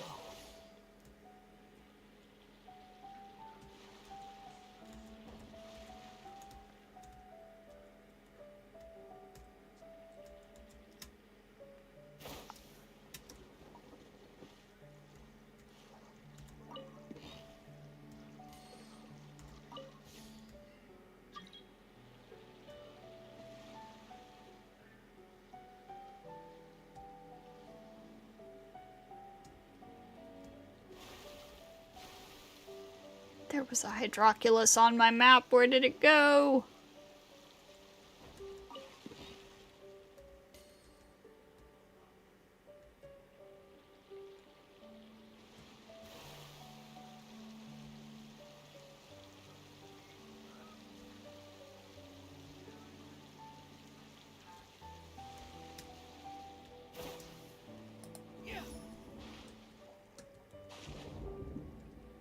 I don't know, but there's a bunch of these here. And I want them.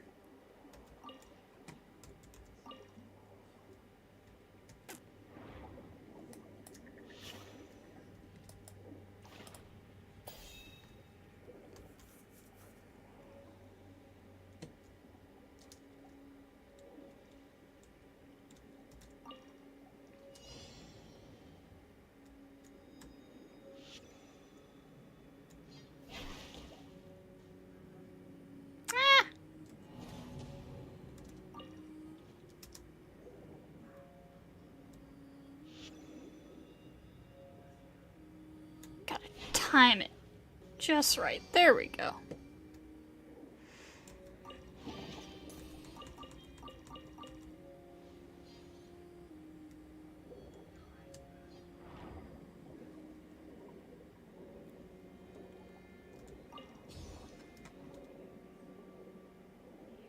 Something over here.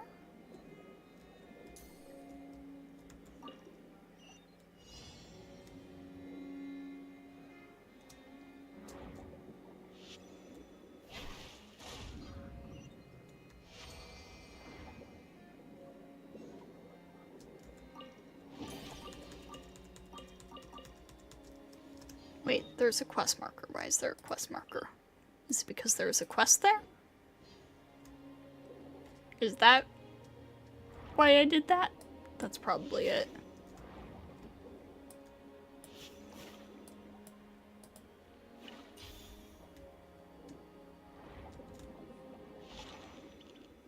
Hello.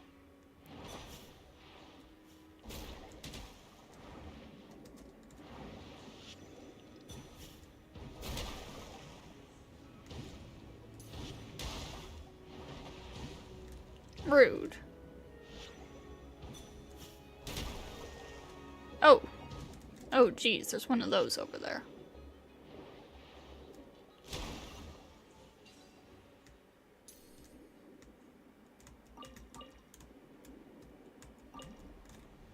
think I saw it and didn't finish it. Yeah, that would make sense.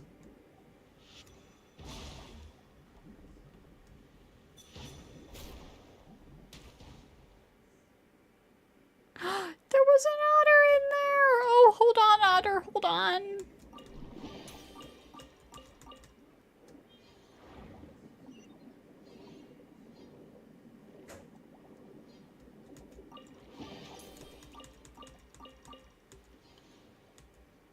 Oh, jeez. Come on, try me. I dare ya.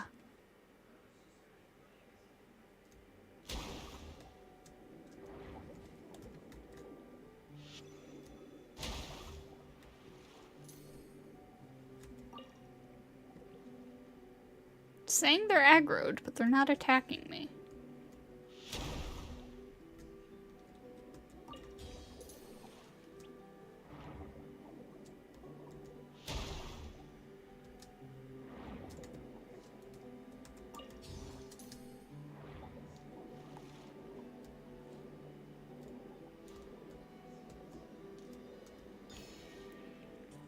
Think that is where the quest truly mouth-watering is.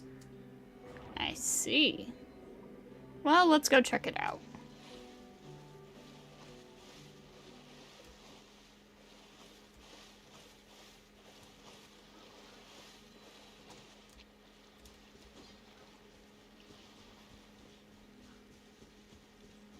It's not you.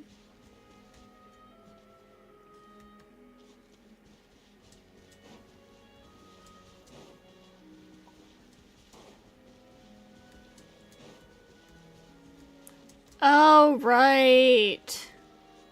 This dude who's buried in the sand. Swan Fury. Alright, yes, there we go. Talk to Henri.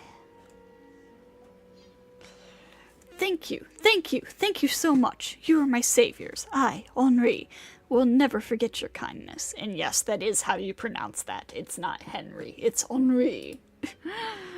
Let's focus on a more important matter. Paimon's curious how you ended up here. Those crabs must have been attracted here by the aroma of roast chicken. I think she's talking about how you got buried. Paimon is attracted here by that too.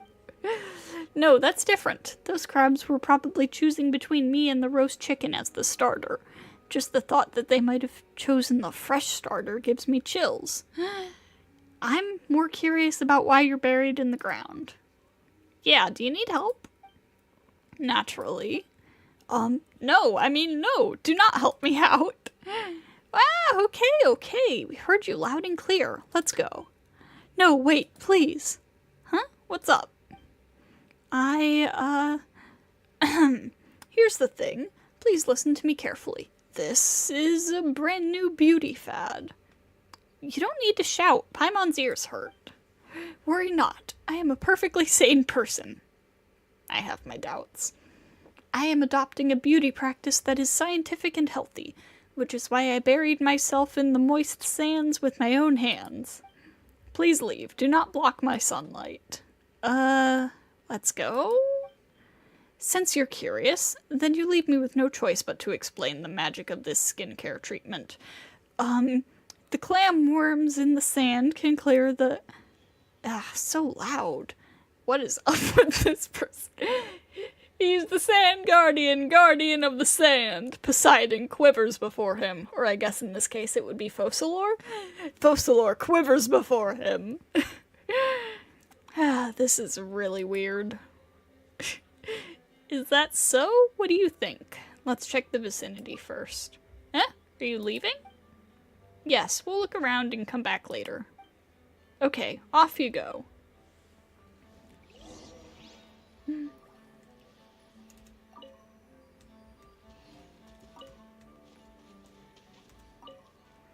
Speaking of which, why would there be a roast chicken here? It looks like there isn't any sand stuck to it either.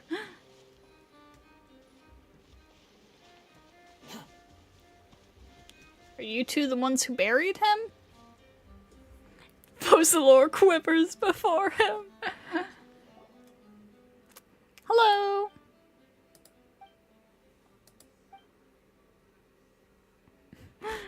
Hey, don't leave Paimon in this awkward silence. Hello? What a beautiful day. About the person over there. What person? I don't know the person you're talking about. We're just taking a walk. Yes, that's right. We're just taking a walk. A walk taken by us, two totally ordinary people. Have I stumbled upon a mafia execution? What a beautiful day, and what a wonderful thing walking is, don't you think? Taking a walk is totally normal. I'm sure you understand. What are you guys even talking about? Did you hear someone calling for help? A man is buried in the ground over there and almost got eaten by crabs. What? Something like that happened where we take walks? On such a beautiful day? If he gets eaten by crabs, that'll be really funny. I mean, a real pity. Shame, we won't let this happen. I mean, we can't let this happen. If we run into something like this during our walk, we will not be bystanders. I mean, if... What are you guys doing here? Taking a walk. Like we said, taking a walk. You really didn't notice anything weird? No, none at all. Yeah, none at all. Except that the two of you are interrupting our walk. Taking walks is very personal. We do not like being interrupted. We suggest that you find a good place for walks. The Fountain of Lucine, for instance, is a pretty good place. This is where we take walks. I mean, where we feel the nature. That's why we don't want to be interrupted. Goodbye. Okay, definitely not suspicious dudes.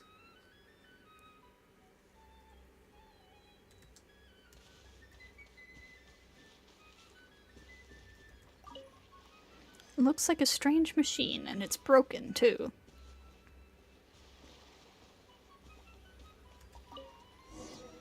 Did Henri bury himself with the shovel, then?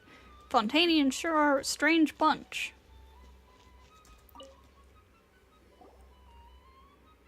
Don't doubt me. I buried myself with my very own hands. This is the latest beauty trend. Any thoughts? Oh my god. The Walker duo. Ah, no voice acting. They're obviously not taking a walk. Nearby shovel. How do you even manage to bury yourself like that? Roast chicken.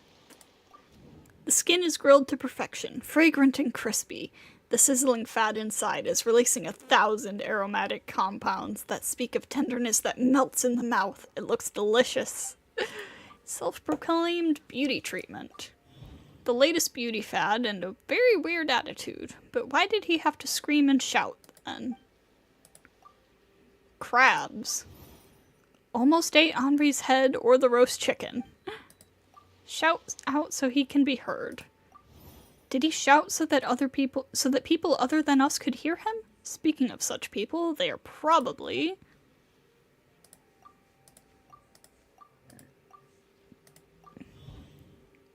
fearful of the Walker duo.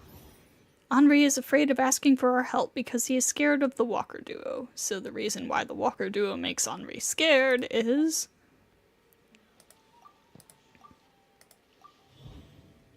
Oh my god, there's so much going on here. Henri was buried here. They were the ones who buried Henri.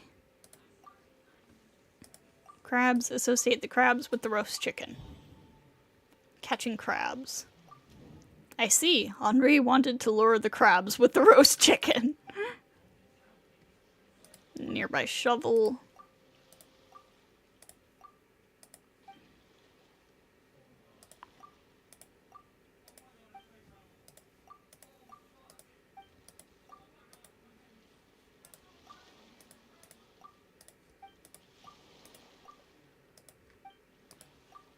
I think...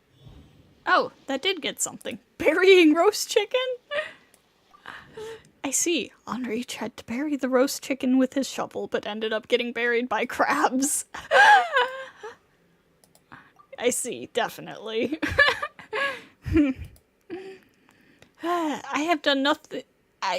This is the latest beauty trend. Wow, when did you? We are taking a walk. Taking walks is a form of exercise. Exercise involves movement. Movement is what brought us here. Did you do this? So what if... Oh, Hunter, I remember now. Take a good look at him. That's the person he told us not to mess with. Right. What are you whispering about? Nothing. We are just taking a walk. That's right. We are just taking a walk. If there's nothing else, we'll keep walking and walk to other places. Wait, don't you have anything? Don't you have to do anything scary to me anymore? The lesson has been learned, if you know what I mean. What lesson? Nothing. I mean, roast chicken is dangerous. It invites trouble. See it as a valuable lesson. Let's go. But roast chicken is deboard. Forget the roast chicken. We should continue our walk. We'll ask Sunny to treat us to roast chicken next time. Oh, our boy Sunny. Thank you so much. I knew you'd understand. Seems it is exactly like what the traveler said. Let's help Henri out. But digging you out is a really exhausting job.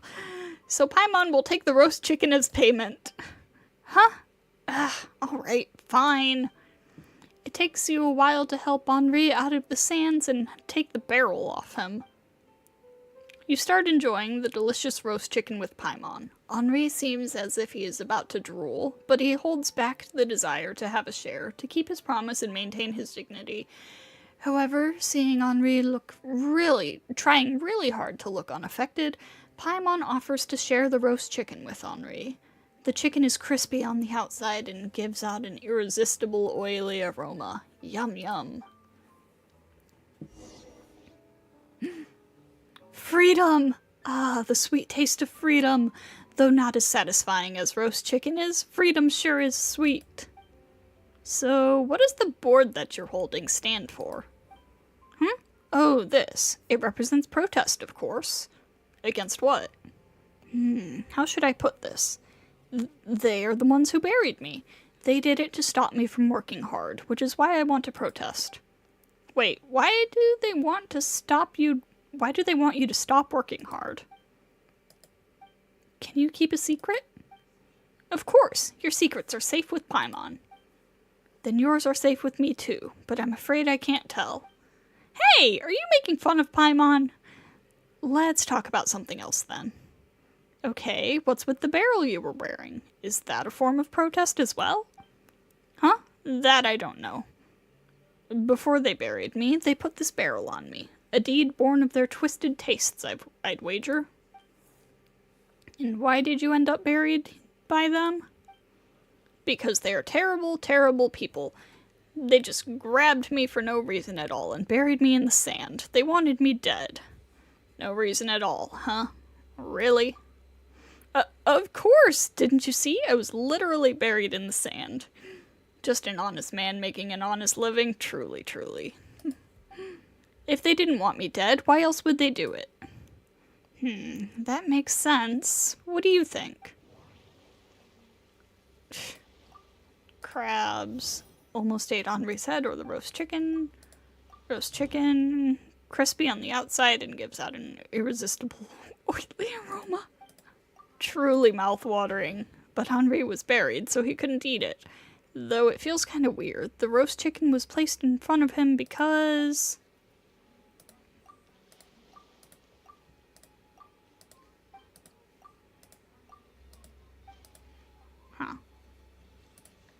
Alright, broken machine.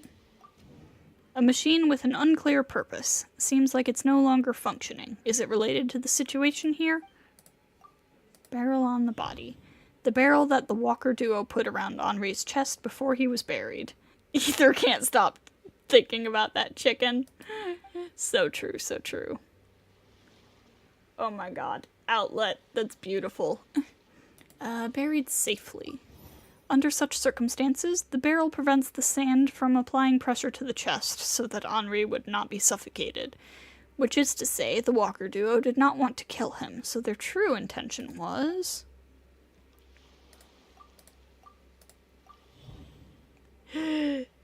Tantalus! Oh my god!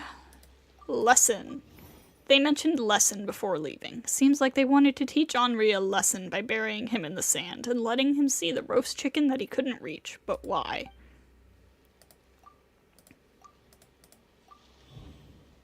Because he broke the machine. Judging from the clues from the scene, the reason could only be this. I want to see what else we can, possibly trigger here. What other funny thoughts could Ether come up with?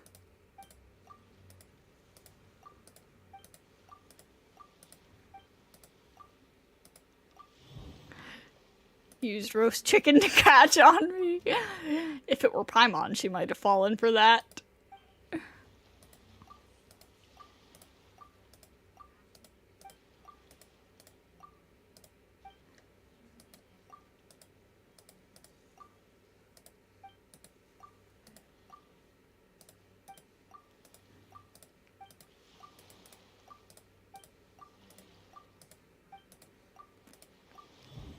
Crabs. Use Henri to catch crabs. Yes, I see. The Walker duo wanted to use Henri to catch crabs. Alright, so he broke the machine. What? So they didn't intend to kill me at all? You guys are really observant. That's right. I was the one who broke the machine. But why did you break the machine? Huh, why indeed? Because... a long time ago, I lived a poor and miserable life. I was really depressed. Then I met a guy who gave me a healthy drink that lifted my spirits. Uh-oh. He was really kind to me, so I wanted to pay him back for his kindness. One day, I had my chance. He introduced me to some very rich people and asked me to help them. All I did was some menial work, such as collecting mechanical parts that belonged to the Fontaine Research Institute. The rich people paid me a pretty sum for those chores. Whoa, sounds pretty awesome. Right? This time they asked me to find this strange machine, take the core out, and deliver the core to them. I can both repay my bro and make some money. I've got to give my all. But those terrible people, perhaps they hated seeing me working hard to change my life for the better. They interfered with my work and warned me against delivering the, precision components to my employers. But I wouldn't let them win. I took the job and protested against their behavior. And as a result, like you said, I was taught a lesson. Oh, poor you. But is this job of yours really so well paid? Of course. This is one of the reasons why I didn't want to tell you why I'm protesting. However, since you saved my life... not as much as saving your life, I mean... I also thought that since you two are really observant, I might as well just tell you the truth. You can see it as a collaboration.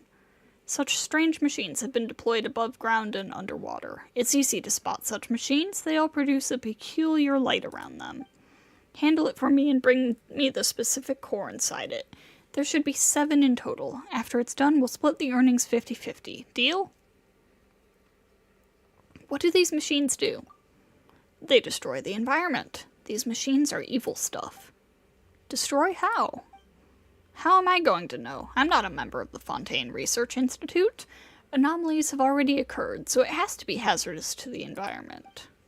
Well, that sounds reasonable. Every time we see any supernatural environment during our adventure, there's bound to be some trouble that we have to deal with. Why don't we help Henri? Haha, great! It's settled then. Bring me 7 cores. Let's become rich together. Well, I should already have some of them.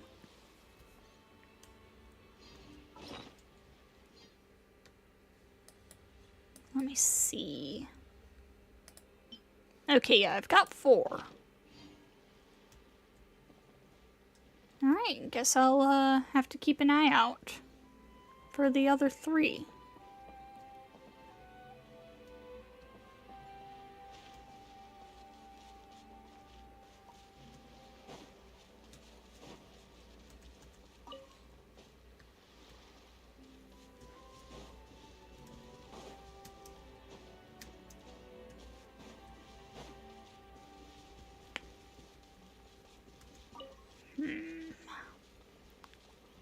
What else might there be to do around here?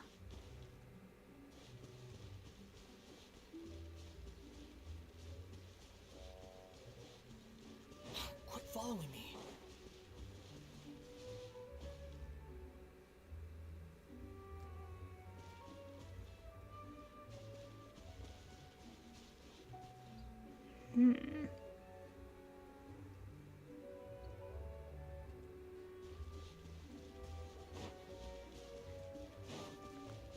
Oh, I see, I see.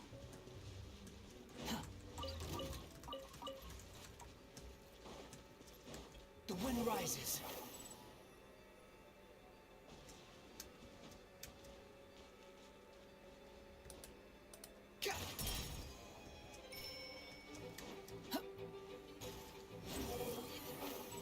Where are you going, sir?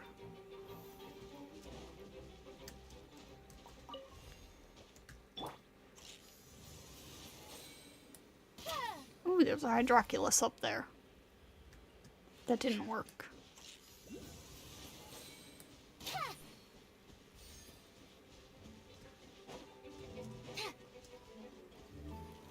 Truth repeats its course. Let me read you a verse. Huh? No, my sword. Shake it, air.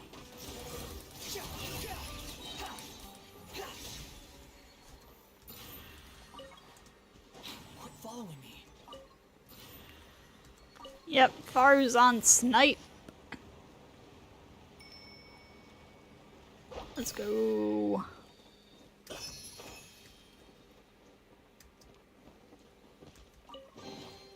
Unnecessary.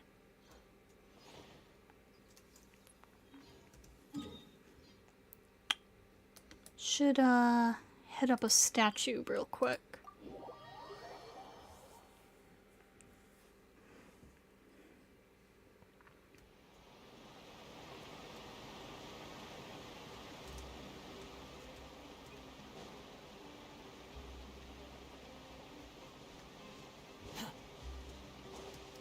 So weird that the teleports here in Fontaine don't actually take you exactly where you're trying to teleport. No!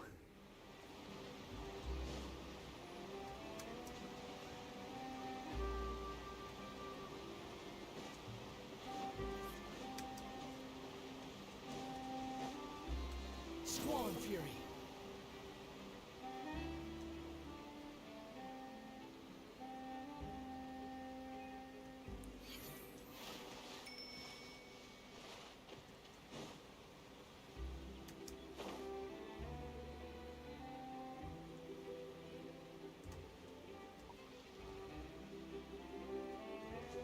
Quit following me.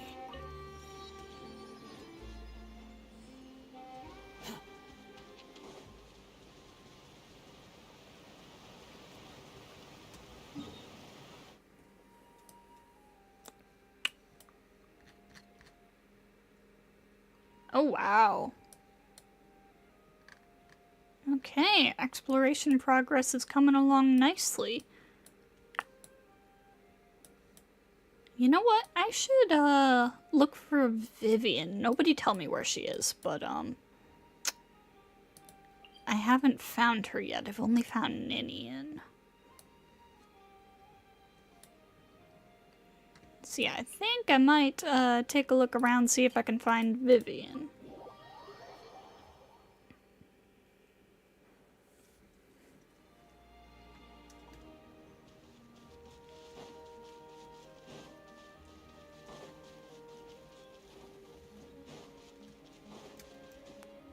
Good luck. Thank you. I did not struggle too much with Ninian, so I don't imagine Vivian would be difficult. Too slow. Let's see, I already did that, I think. No, I didn't.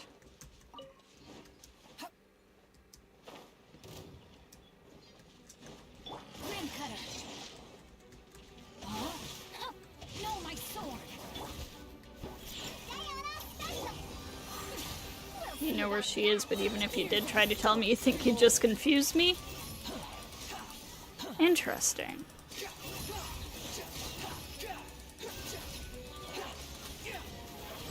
Cry louder. You're bad at giving directions. Fair enough. Rain outlines your fate. Too late for regret. The wind rises.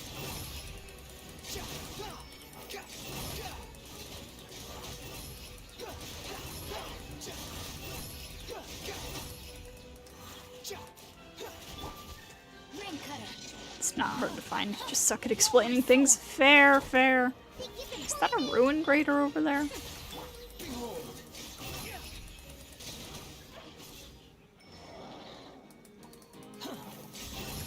You dare to gaze upon me?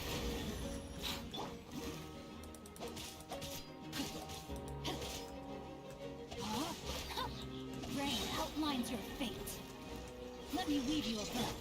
Shake it and stir. Dare to mess with me? Truth repeats itself. The wind rises.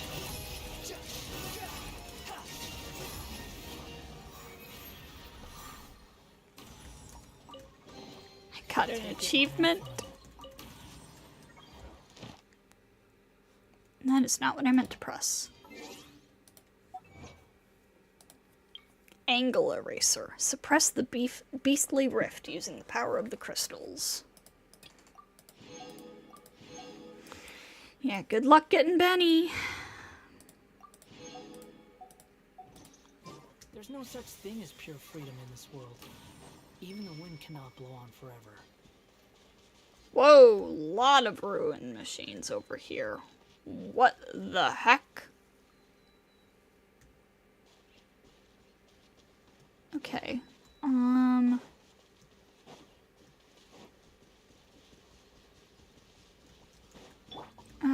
Okay, fine, I'll deal with you. No, my sword.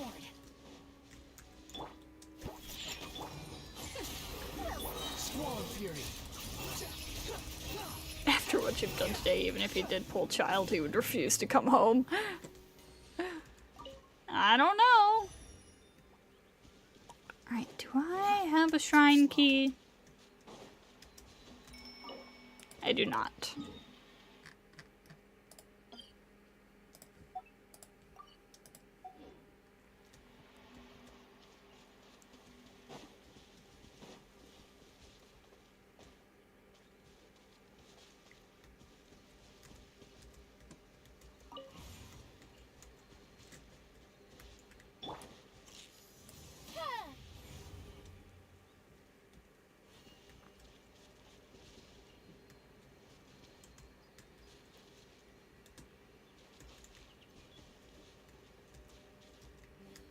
Had a hard time with Vivian, but mostly because you were using a freeze team, so the only person doing damage was Ayaka. Yeah, I can see how that could be a problem.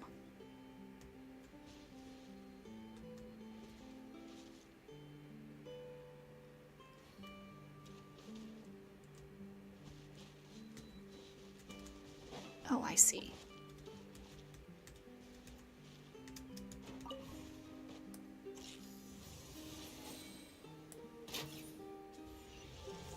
Let's go, Farzan!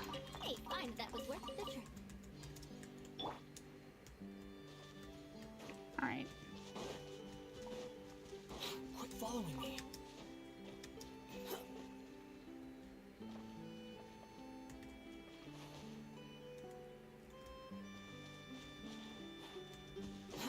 Too slow.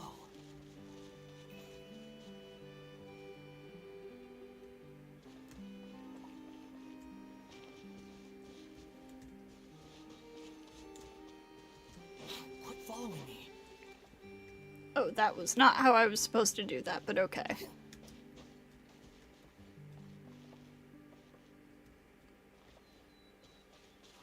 Did have a lot of healing going on, so you weren't too worried about dying. It just took a while.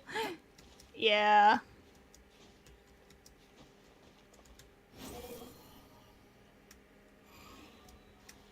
Unstoppable force meets immovable object. Witness the power of Guhua.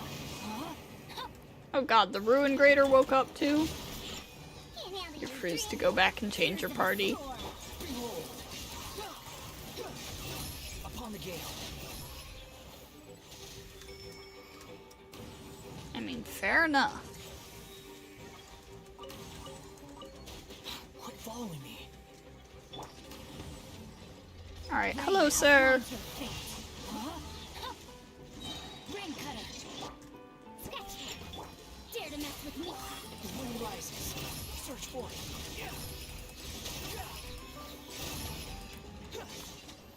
Use your resins. Resin for ley lines or boss drops. Boss drops, definitely. There are other ways to get Mora Necessary. and experience books. There are not other ways to get boss drops. So if it's between boss drops and something else, always boss drops.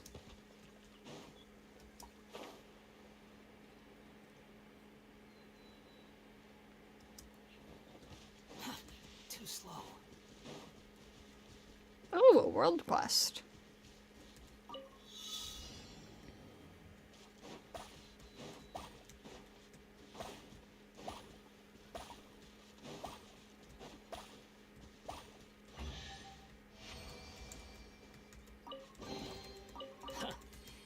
You even want this? Squall and fury.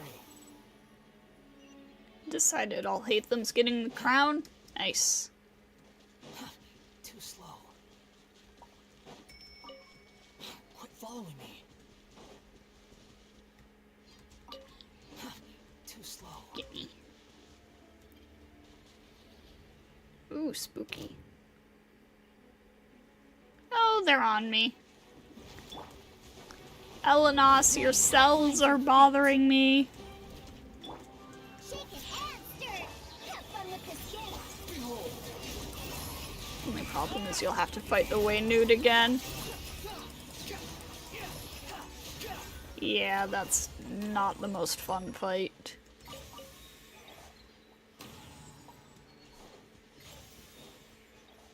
Quit following me.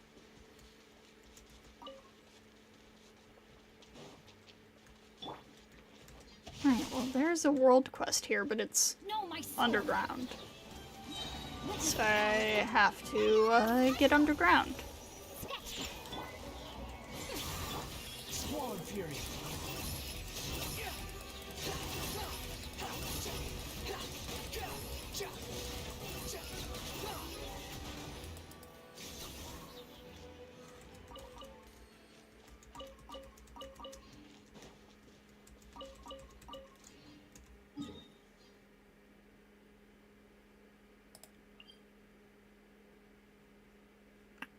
Okay.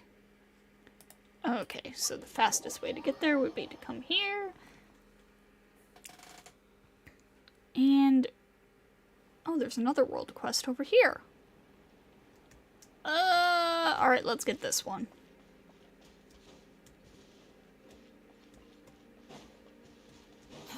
Too slow. Oh, Veronata!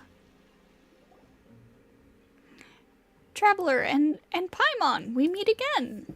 Hey, Veronata, it's been a while. What are you doing here? Don't tell Paimon that you've crafted some new potion and are looking for more guinea pigs. No, that's not it. Actually, we found a Melusine who's willing to help test that potion.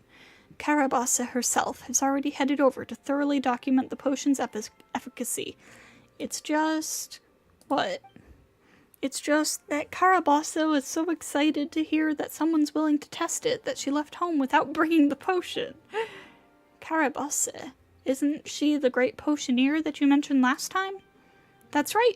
Thanks to the Traveler's help in testing our potions last time, we've gathered quite some data and information, with which the Master Potioneer managed to modify the formulae. But didn't you tell us that no one's really willing to help the test because these potions aren't used to cure diseases? It's kind of strange that someone's willing to do tests for you. Could it be that this Melusine secretly enjoys drinking strange stuff? No! The Melusine in question is named Tulpius. She claims to be a musician and volunteered when she heard that the Master Potioneer had developed some wondrous potion. Huh? That makes even less sense to Paimon. Why would a musician be interested in a potion? Maybe it's a potion that can boost her musical talent. Paimon doesn't think Melusines usually take shortcuts like that, though. To be honest, I don't know the details either. But Carabossa once said that potions and music are essentially connected, given that they both serve to manifest truth. Oh yes, speaking of that, do you still remember the True Sight potion I got you to test previously? Yep. We're bringing Topias the enhanced version of that potion. The Master Potioneer seems to be really pleased with its modified formula. The enhanced version? The True Sight potion the Traveler tested was already strange enough.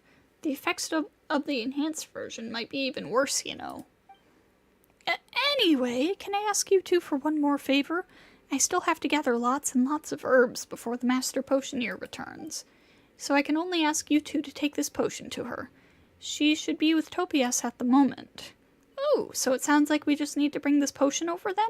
That seems easy enough. And this time we'll finally meet that Master Potioneer. I'm quite interested in the potion, actually.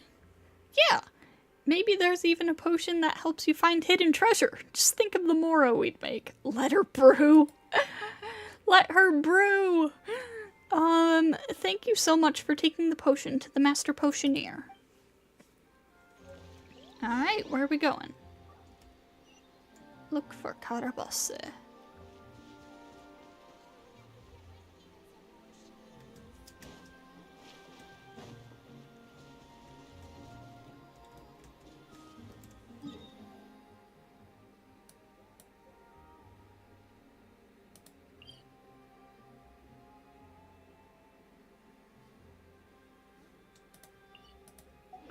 Okay, yeah, so I should just take this. Used I'll hate them skill right as Ueno used an attack and he just flew away. Oh my god.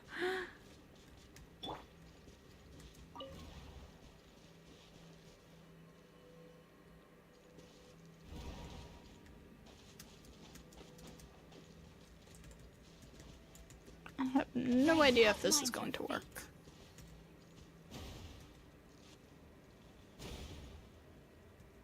I don't think it is. Oh, it worked!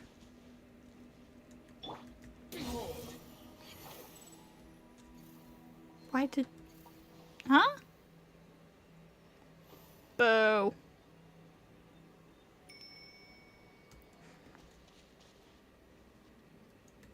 Squall and Fury. Alright, so... Oh, hey! Chest! Gimme, gimme. Gimme loot. Body and mouth. No, my sword. Gears of the storm. Behold.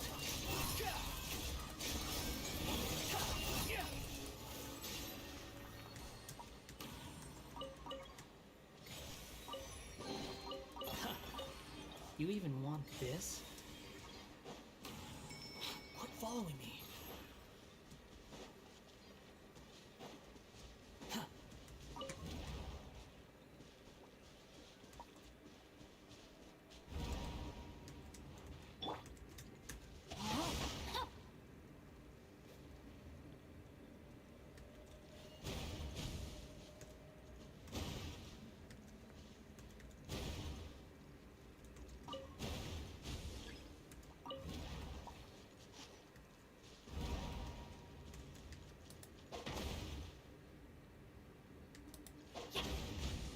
I think I need to move this one up.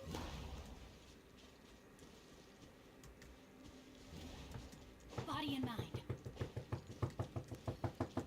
Rain outlines your fate.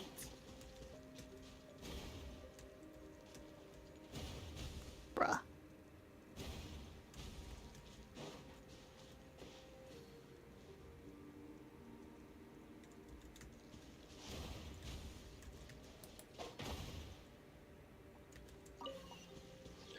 Time to act. I hope we find long-lost ancient literature.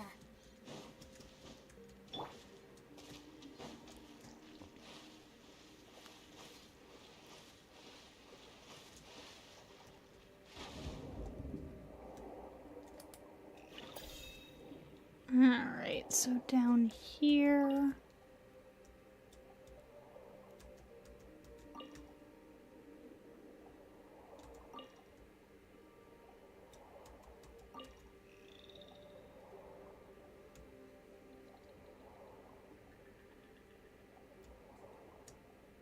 Down here?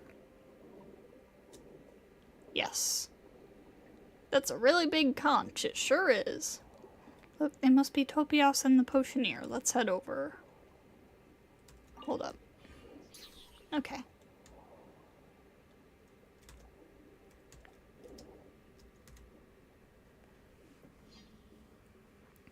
Oh, lo. So many moons. 1, 2, 3. The stars are dancing. What the? I don't understand what you said at all. It seems that the truth shall remain elusive without the use of our latest potion after all. Huh. So I guess this is the Master Potioneer we've heard so much about. She looks exceptionally ordinary to Paimon, though. Oh, and who are you? It sounds like you're looking for me specifically. Humans attracted by my fame. I never realized my reputation as a potioneer had already spread so far among humankind. Though, as you can see, I am in the middle of an important experiment. If you desire a potion of my formulation, I must ask you to wait a bit longer. Okay, that's not it at all, but you're right to say that we're looking for you. Veronata asked us to bring you this. You give the enhanced true sight potion to Carabosse. Ooh la la, you've done me a great favor, haha. To be honest, I'd forgotten to bring this improved version of the True Sight potion, and that left me at quite the loss. Speaking of which, I do not believe I have yet learned your names, dear benefactors. Paimon's Paimon, and he's the Traveler. Traveler, could you be the one who assisted with testing potions before? I recall seeing your name in Veronata's notes. In the flesh. Haha! Well, it is thanks to your previous assistance that I was able to use her precious notes to create an improved version. And thus it is clear that I owe you both a debt of gratitude. Should you require any potions, please just tell me. No need to be polite. In that case, a potion that can make more out of... Wait, that's not what we're here for. That's Topias, right? It seems like she's gone all loopy. Is she really okay? Oh, that. You needn't worry. We Melusines are quite hardy, and won't be in any danger just from drinking something odd. You just straight up admitted that your potions are strange, didn't you? In addition, in order to prevent any issues from popping up during the experiment, I specially concocted this pick-me-up potion to neutralize the effects. Using it should allow Topias to immediately return to normal.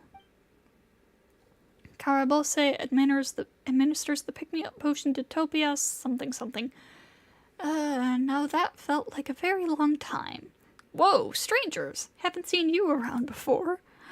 Well now, let me introduce them. These two are Paimon and the Traveler. They are my benefactors. They were potion testers previously.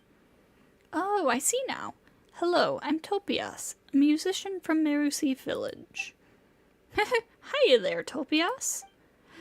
It was also they who helped deliver the new formulation to me this time. With this, we can begin the final experiment. The experiment that will grant us insight into the truth. Paimon's been really curious for a while now, but why would Topias want to try this potion that supposedly lets you see the truth? Though the Traveler tried it before, all he saw was this really weird ghost ship. Well, how should I put it? The essence of my music is an attempt to reveal the truth hidden all around us, things we usually don't see. Like the whisper of the waves, the call of sea stars, and joyous choruses of the sands. What? Paimon understands this less the more you go on. Anyway, it functions on the same principle as Carabosse's True Sight potion. I had hoped to create music that can transmit the truth by my own strength, but I really don't have much time to prepare, and I want to give Mimir her gift as soon as possible. Oh! If I can't create a wonderful song quickly enough, then Mimir might leave the village again before it's ready. Oh, so it's a gift from Amir. Aww. You know her too? Her too? We're friends of hers. That's right. We're totally adventuring companions. Wow, since you're Mimir's partners, you must be really reliable. With your help, maybe I could get that thing. What thing? Well, legend says that under the waters here, within a sealed ancient cave, lies the score upon which the melody of Vesta is recorded. Though no Melusine has ever successfully entered the cave and retrieved the score, I've heard that when that melody is played, the listeners will be transported to a fantastical dreamland. So, if we could obtain it, then I could still perform a song for Mimir as a gift, even without the True Sight potion. But there won't be anyone to help me test potions then. Wait a minute. Hold it. Didn't Topias say that the music score was hidden in some sealed underwater cave? We've opened up a lot of seals in our time, sure, but if all we have to go on is some vague legend, this could be a long shot. That's true, but even so, can I ask you to at least accompany me to look at the seal? I'll definitely pay you. After all, you're Mimir's adventuring companions. Once you see that seal, I'm sure you'll definitely find a way to open it. Well, if you put it like that, maybe we can at least go with you and take a look. As long as it's just a look. How very interesting. Why, I think I'll come along. Alright, and go to the sealed cave. And where is the sealed cave?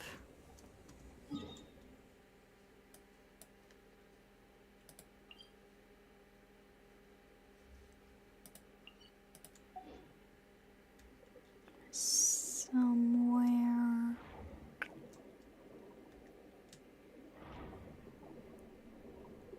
This way? Question mark?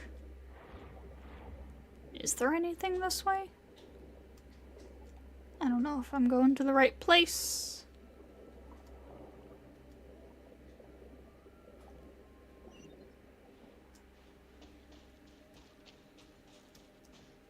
I really love the water dripping off of the screen effect when you get out of the water. It's such a neat little detail.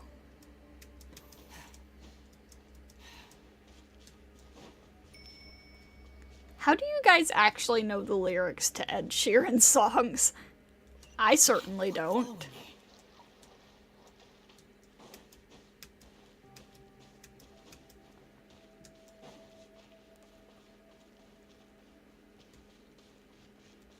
Hello, Otherworld Quest. Oh, it's Puka. Hello, Puka. Puka, why are you here again? There shouldn't be any more monsters nearby, but who knows what other dangers there might be. Anyway, you shouldn't go running off on your own. I didn't run off, Paimon and Traveler. I'm just looking for my token. Huh? You lost your token? Yep, it should be somewhere around that place I usually pick rocks from. You might have dropped it when you got trapped there before. Yeah, you might be right. I was too scared to care about anything else at the time. It's still a little scary to think about, but my token's very important. I have to find it. I just have to. Paimon thinks it'll be too dangerous if Puka goes there on her own. In that case... Traveler, why don't we take a trip back there and help Puka find her token? Puka, just go home and wait for us. Leave it to us. Thank you, Traveler and Paimon. I'll be good and wait for you at home. Alright then. I'll worry about that later.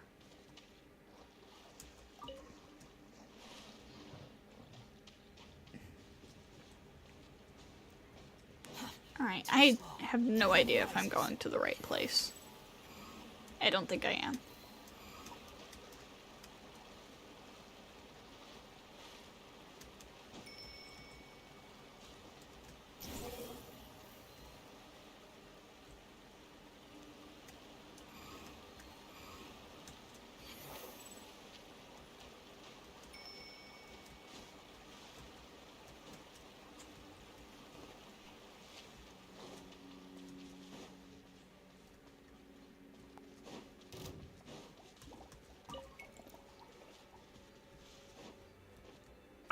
Yeah, no, because this is the path back to the village.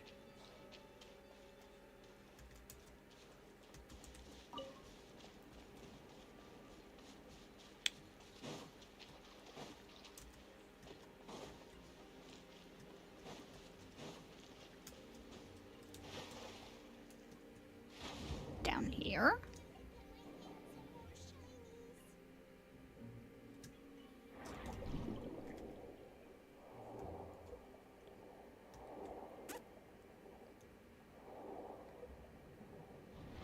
Oh, okay, I see. Took a very roundabout path to get here. Marechaussee Phantom. Okay, that's how that's said. We've arrived. This is it. If we enter through here, we'll reach the cave where the legendary lost music is hidden.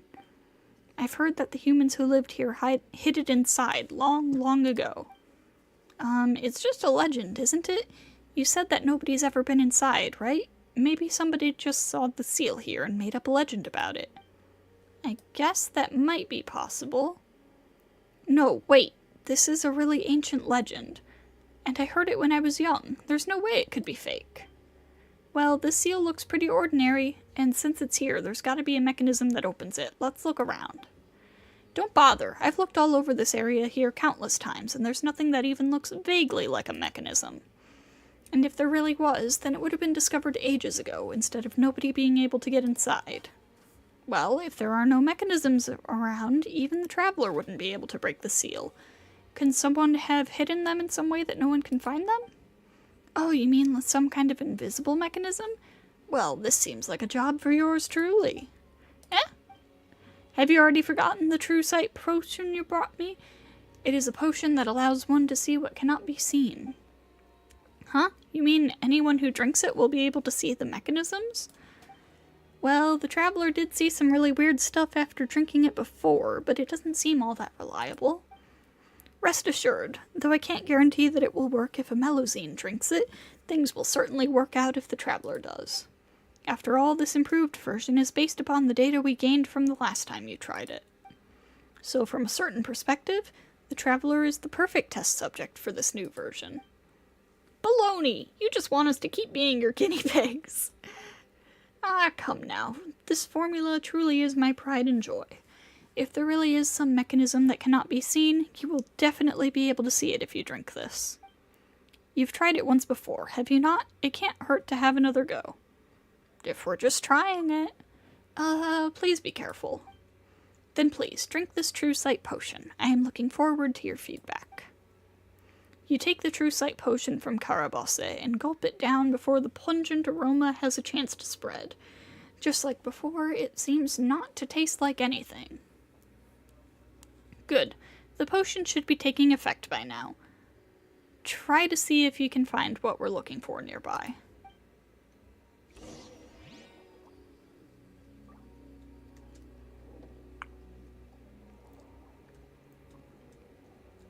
Give me that.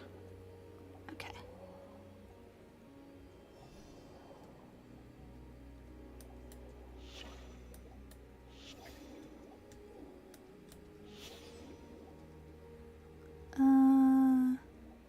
Is there a third one?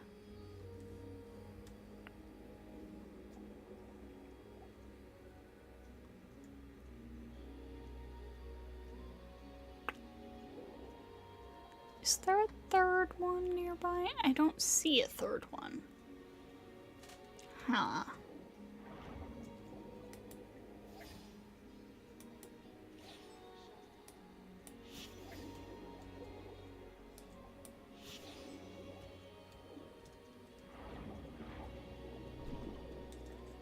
Can't get a hint here.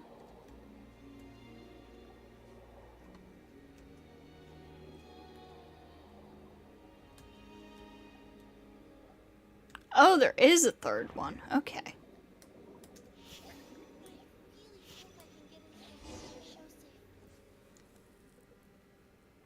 The seal really opened. I didn't even see how you did it. The traveler must have seen something we cannot and done something to it. It was a pretty normal mechanism. Oh, what an excellent result. Something that only those who see the truth can interact with.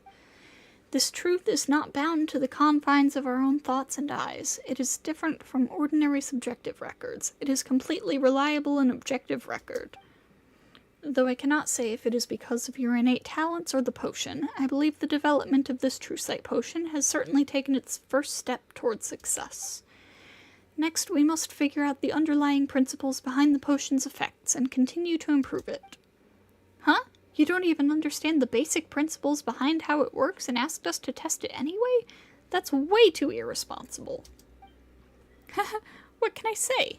Potioneering is an experimental science. Practical results are more important than principles in theory. Without experimentation, even I have no way to possibly confirm its effects. Then Paimon has no idea what to say. But ignoring the potions for now, at least we can finally enter the cave. True, the lost musical score of the Melody of Vesta should be inside. Let's hurry and take a look. Though I am also quite interested in this legendary lost music. Now that I have received new feedback concerning the True Sight potion, I should go back and work on its next iteration.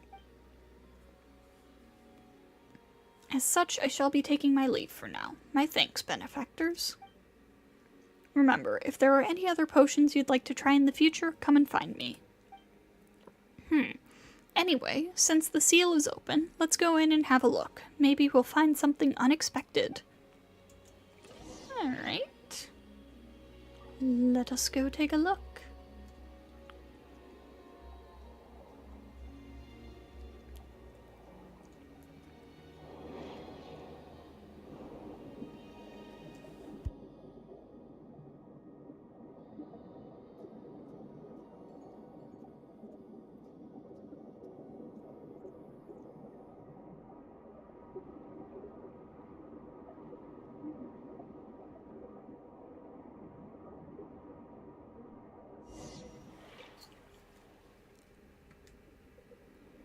Whoa. Why is it all red? Oh, haha! The barnacle thing is hitting the crab too. I didn't know you could, get it to hurt the crabs. Get it to hurt the enemies.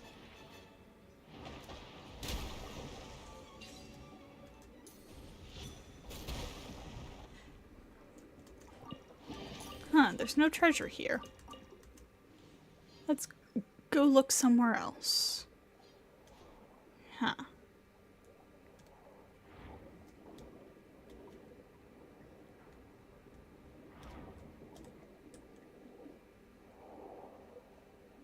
That's where we came from, though.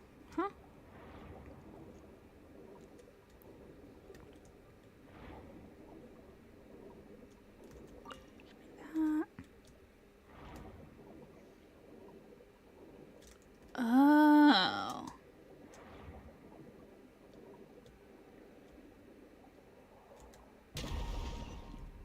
Oh. I haven't seen its contents yet, but this bronze plate should be the lost score for the Melody of Vesta. Seriously? We found it so easily? Well, whatever the case, let's leave first. We'll open it once we get ashore.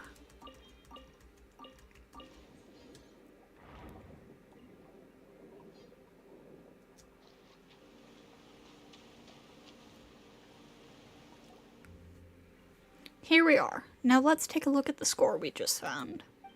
Just what kind of music has it recorded? Paimon can't wait to find out. After a quick cleanup, you present the lost musical score to Topias. Yeah, nope. I can't understand what this score says at all. Huh? But aren't you a musician, Topias? You should have no trouble reading musical scores. Though the bronze plate does have a musical score on it, I've never seen any of the symbols before.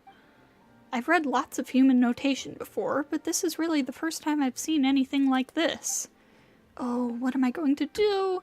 If I can't understand this notation, then I won't be able to play a beautiful enough song for Mimir.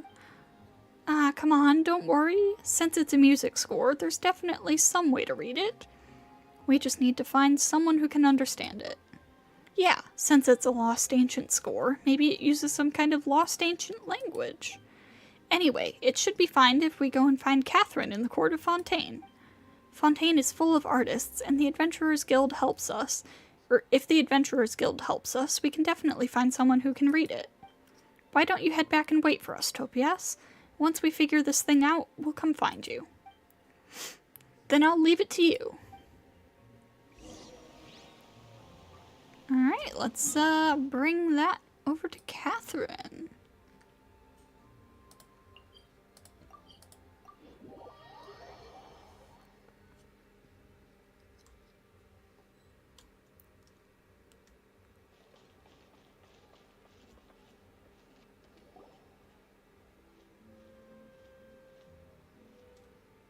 Long time no see, Catherine. It looks like you're busy. We'll wait over here. It's fine. This young lady has almost finished settling her business. Is this a different quest? Are you here for new commissions today? Oh, no, not this time. We're actually here to post one. Okay, no. I never thought there would be a problem seasoned adventurers like yourselves couldn't solve. What is the commission you would like to post? Actually, you explained the situation with the lost music score to Catherine. Huh? It sounds like you're talking about music. Oh, the young lady here, who was just here posting a commission, is also a musician. Perhaps she may have some leads for you. Hello, my name is... I have no idea how to pronounce that. Could I take a look at the score you mentioned just now? Of course. If you can understand it, that'd be amazing. Let me see. Yes, this material and this notation of phonetic notes. It is exactly as I thought. This is a score left behind by the ancient Lemurians. Lemurians? You've never heard of it? Lemuria is the name of the ancient civilization that controlled these waters before the foundation of the court of Fontaine. Phonetic notes were a writing system used by the Lemurians, but rather than recording languages, they were used to record music. The civilization of the Lemurians was based around music. It is said that they once built a massive musical instrument, even grander than our opera house, that was capable of playing music even to the dome of the sky. Hey, lady, don't you think there's something interesting about that wording? The legends say they sailed musical ships that could carry thousands, and that each sigh and shudder of every note was carried to the edges of their empire. But thousands of years ago, a great flood destroyed all of this in a single day. The civilization of Remuria also perished in that cataclysmic tide. But though the civilization of Remuria vanished, they left behind a rich legacy for Fontaine, especially in the arts. Whether in music, drawing, or sculpture, we have all been deeply influenced by the Remurian civilization. It would not be exaggerating to say that they are the font of all the arts in Fontaine. Not to mention one of the greatest musicians in Fontaine's history. Bethius? He himself served as the Harmost for most of Remuria, for the court of Remuria itself. Well, since you obviously knew enough to give that whole speech, then you should have no problem reading the score, right? Oh, sorry, I didn't realize I had gotten so far off topic. Any musician who wishes to attain greatness must study the musical theory left behind by Remuria. The Melody of Vesta, though I've never seen the movements written here before, since it has been written using ordinary phonetic notes, it's not difficult at all to understand. But what? There isn't going to be some new problem to solve, is there? However, this music cannot be performed using ordinary instruments. Based on the arrangement of the phonetic symbols, it must have been written for a specific instrument. So if we want to play this music, we'll have to find some kind of special instrument? This is getting more and more complicated. That's correct. I recall that according to legend, the Rimurians would sometimes use a huge conch to perform music of this sort. I see. A huge conch. Paimon feels like we've seen one somewhere before. That there was one back where we ran into Topias. Oh, that's right. Maybe that thing really is. It looks like you two already have a lead. If you don't mind, I'll mark up the movements on the score for you. That way, anyone with even a basic sense of music theory should be able to understand it. Yeah, that would be great. Thank you so much. Since your problem has already been successfully resolved, I believe it will be unnecessary to post your commission. As for the reward, you can simply give it directly to this young lady. There's no need for a reward. Being able to see a score from Remuria that I've never seen before is reward enough for me. In that case, we'll see you later. Paimon has seen a lot of conch shells. This is true.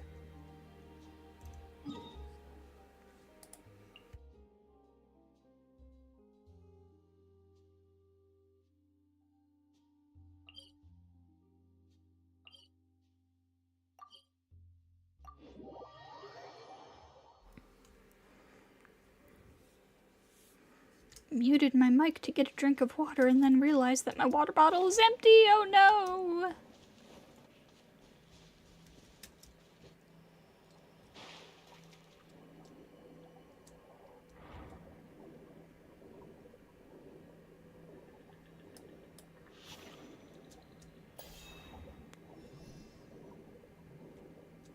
Crap. Oh no, wait. It's over here.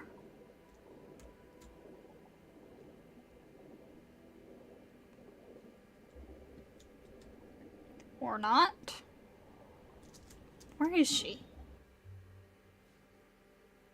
Oh, right, okay.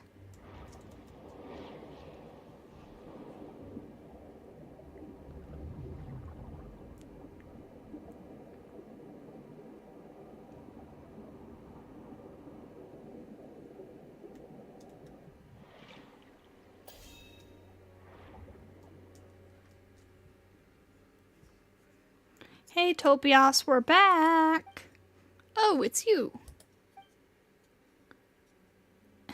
We figured the music out. But before we talk about that, there's something we want to ask you. About the giant conch we saw. Oh, if you're asking about conch harps, then yes, that is indeed an instrument. In fact, it's the first instrument I learned to play. Then it looks like we were right on the Mora. See? You give the annotated copy of the Melody of Vesta to Topias, then tell her about the lost score in the conch harp, which that woman mentioned. Oh, now I understand. So this music was originally written to be played by a conch harp. To tell the truth, if it weren't for the conch harp, I wouldn't even have any interest in music. My first memories of this world are all of the conch harp. As for why, well, it's because my token is the component used to play conch harps, of course. But perhaps it's because the sound of conch harps is a bit too unique, or maintaining them is too complicated.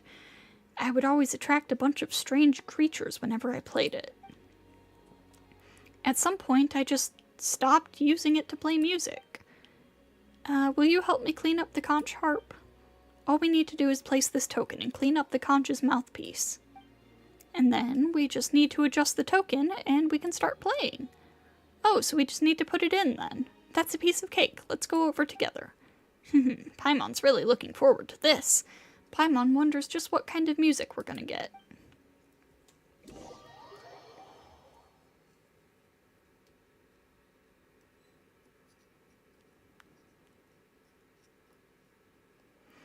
If that's the case, then why don't you study the score here, Topias? We'll go place your token in the meantime. The Ether Harem people got to Farina? Oh no! It's been so long. Would anything else have gone wrong with the harp in the meantime? Anyway, I'm counting on you. Okay, so...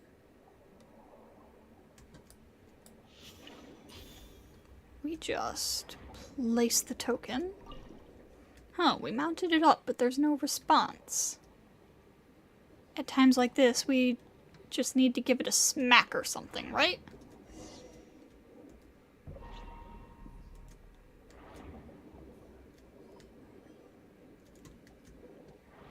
Oh, down here.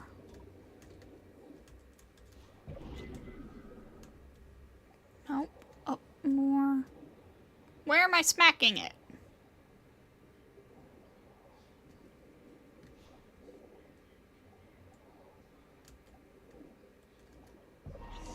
There we go. Whoa, here comes a whole bunch of armored crabs.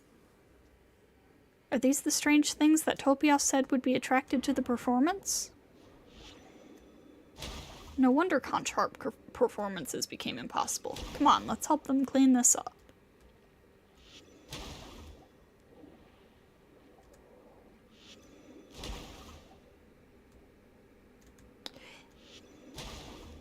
And there are so many armored crabs here. Is this their home? Oh god. The thing is, the Ether Harem people aren't, shipping it in the same way that a lot of people would ship stuff. Oh god. They're mostly just, using Ether for self-insert. They're straight dudes who are using Ether for self-insert. They don't actually care about Ether at all. After Topias makes some last-minute adjustments to the components, blah blah blah blah blah.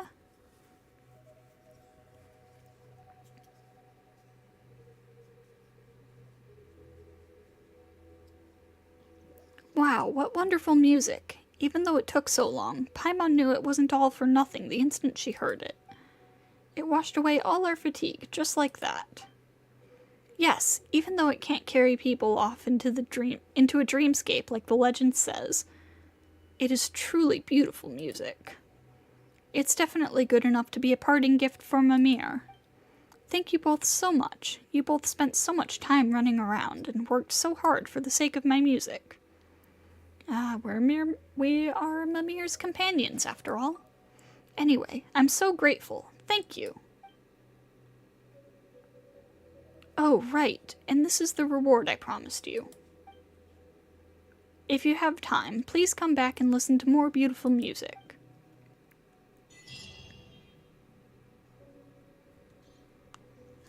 Alright, let me see.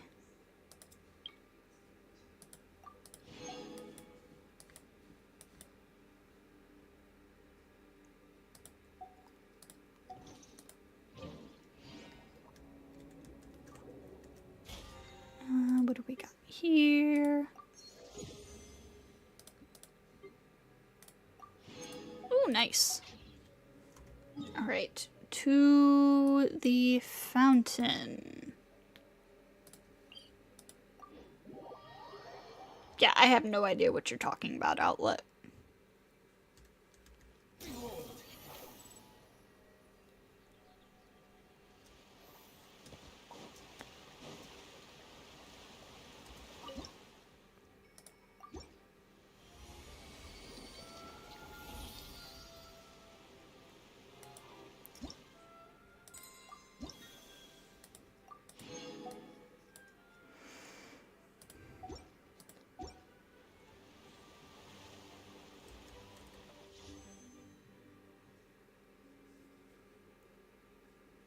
Alright. Lynette. No Lynette. Unfortunate. Standard, you have anything for us? What do we got? Another stringless. I really don't need another stringless.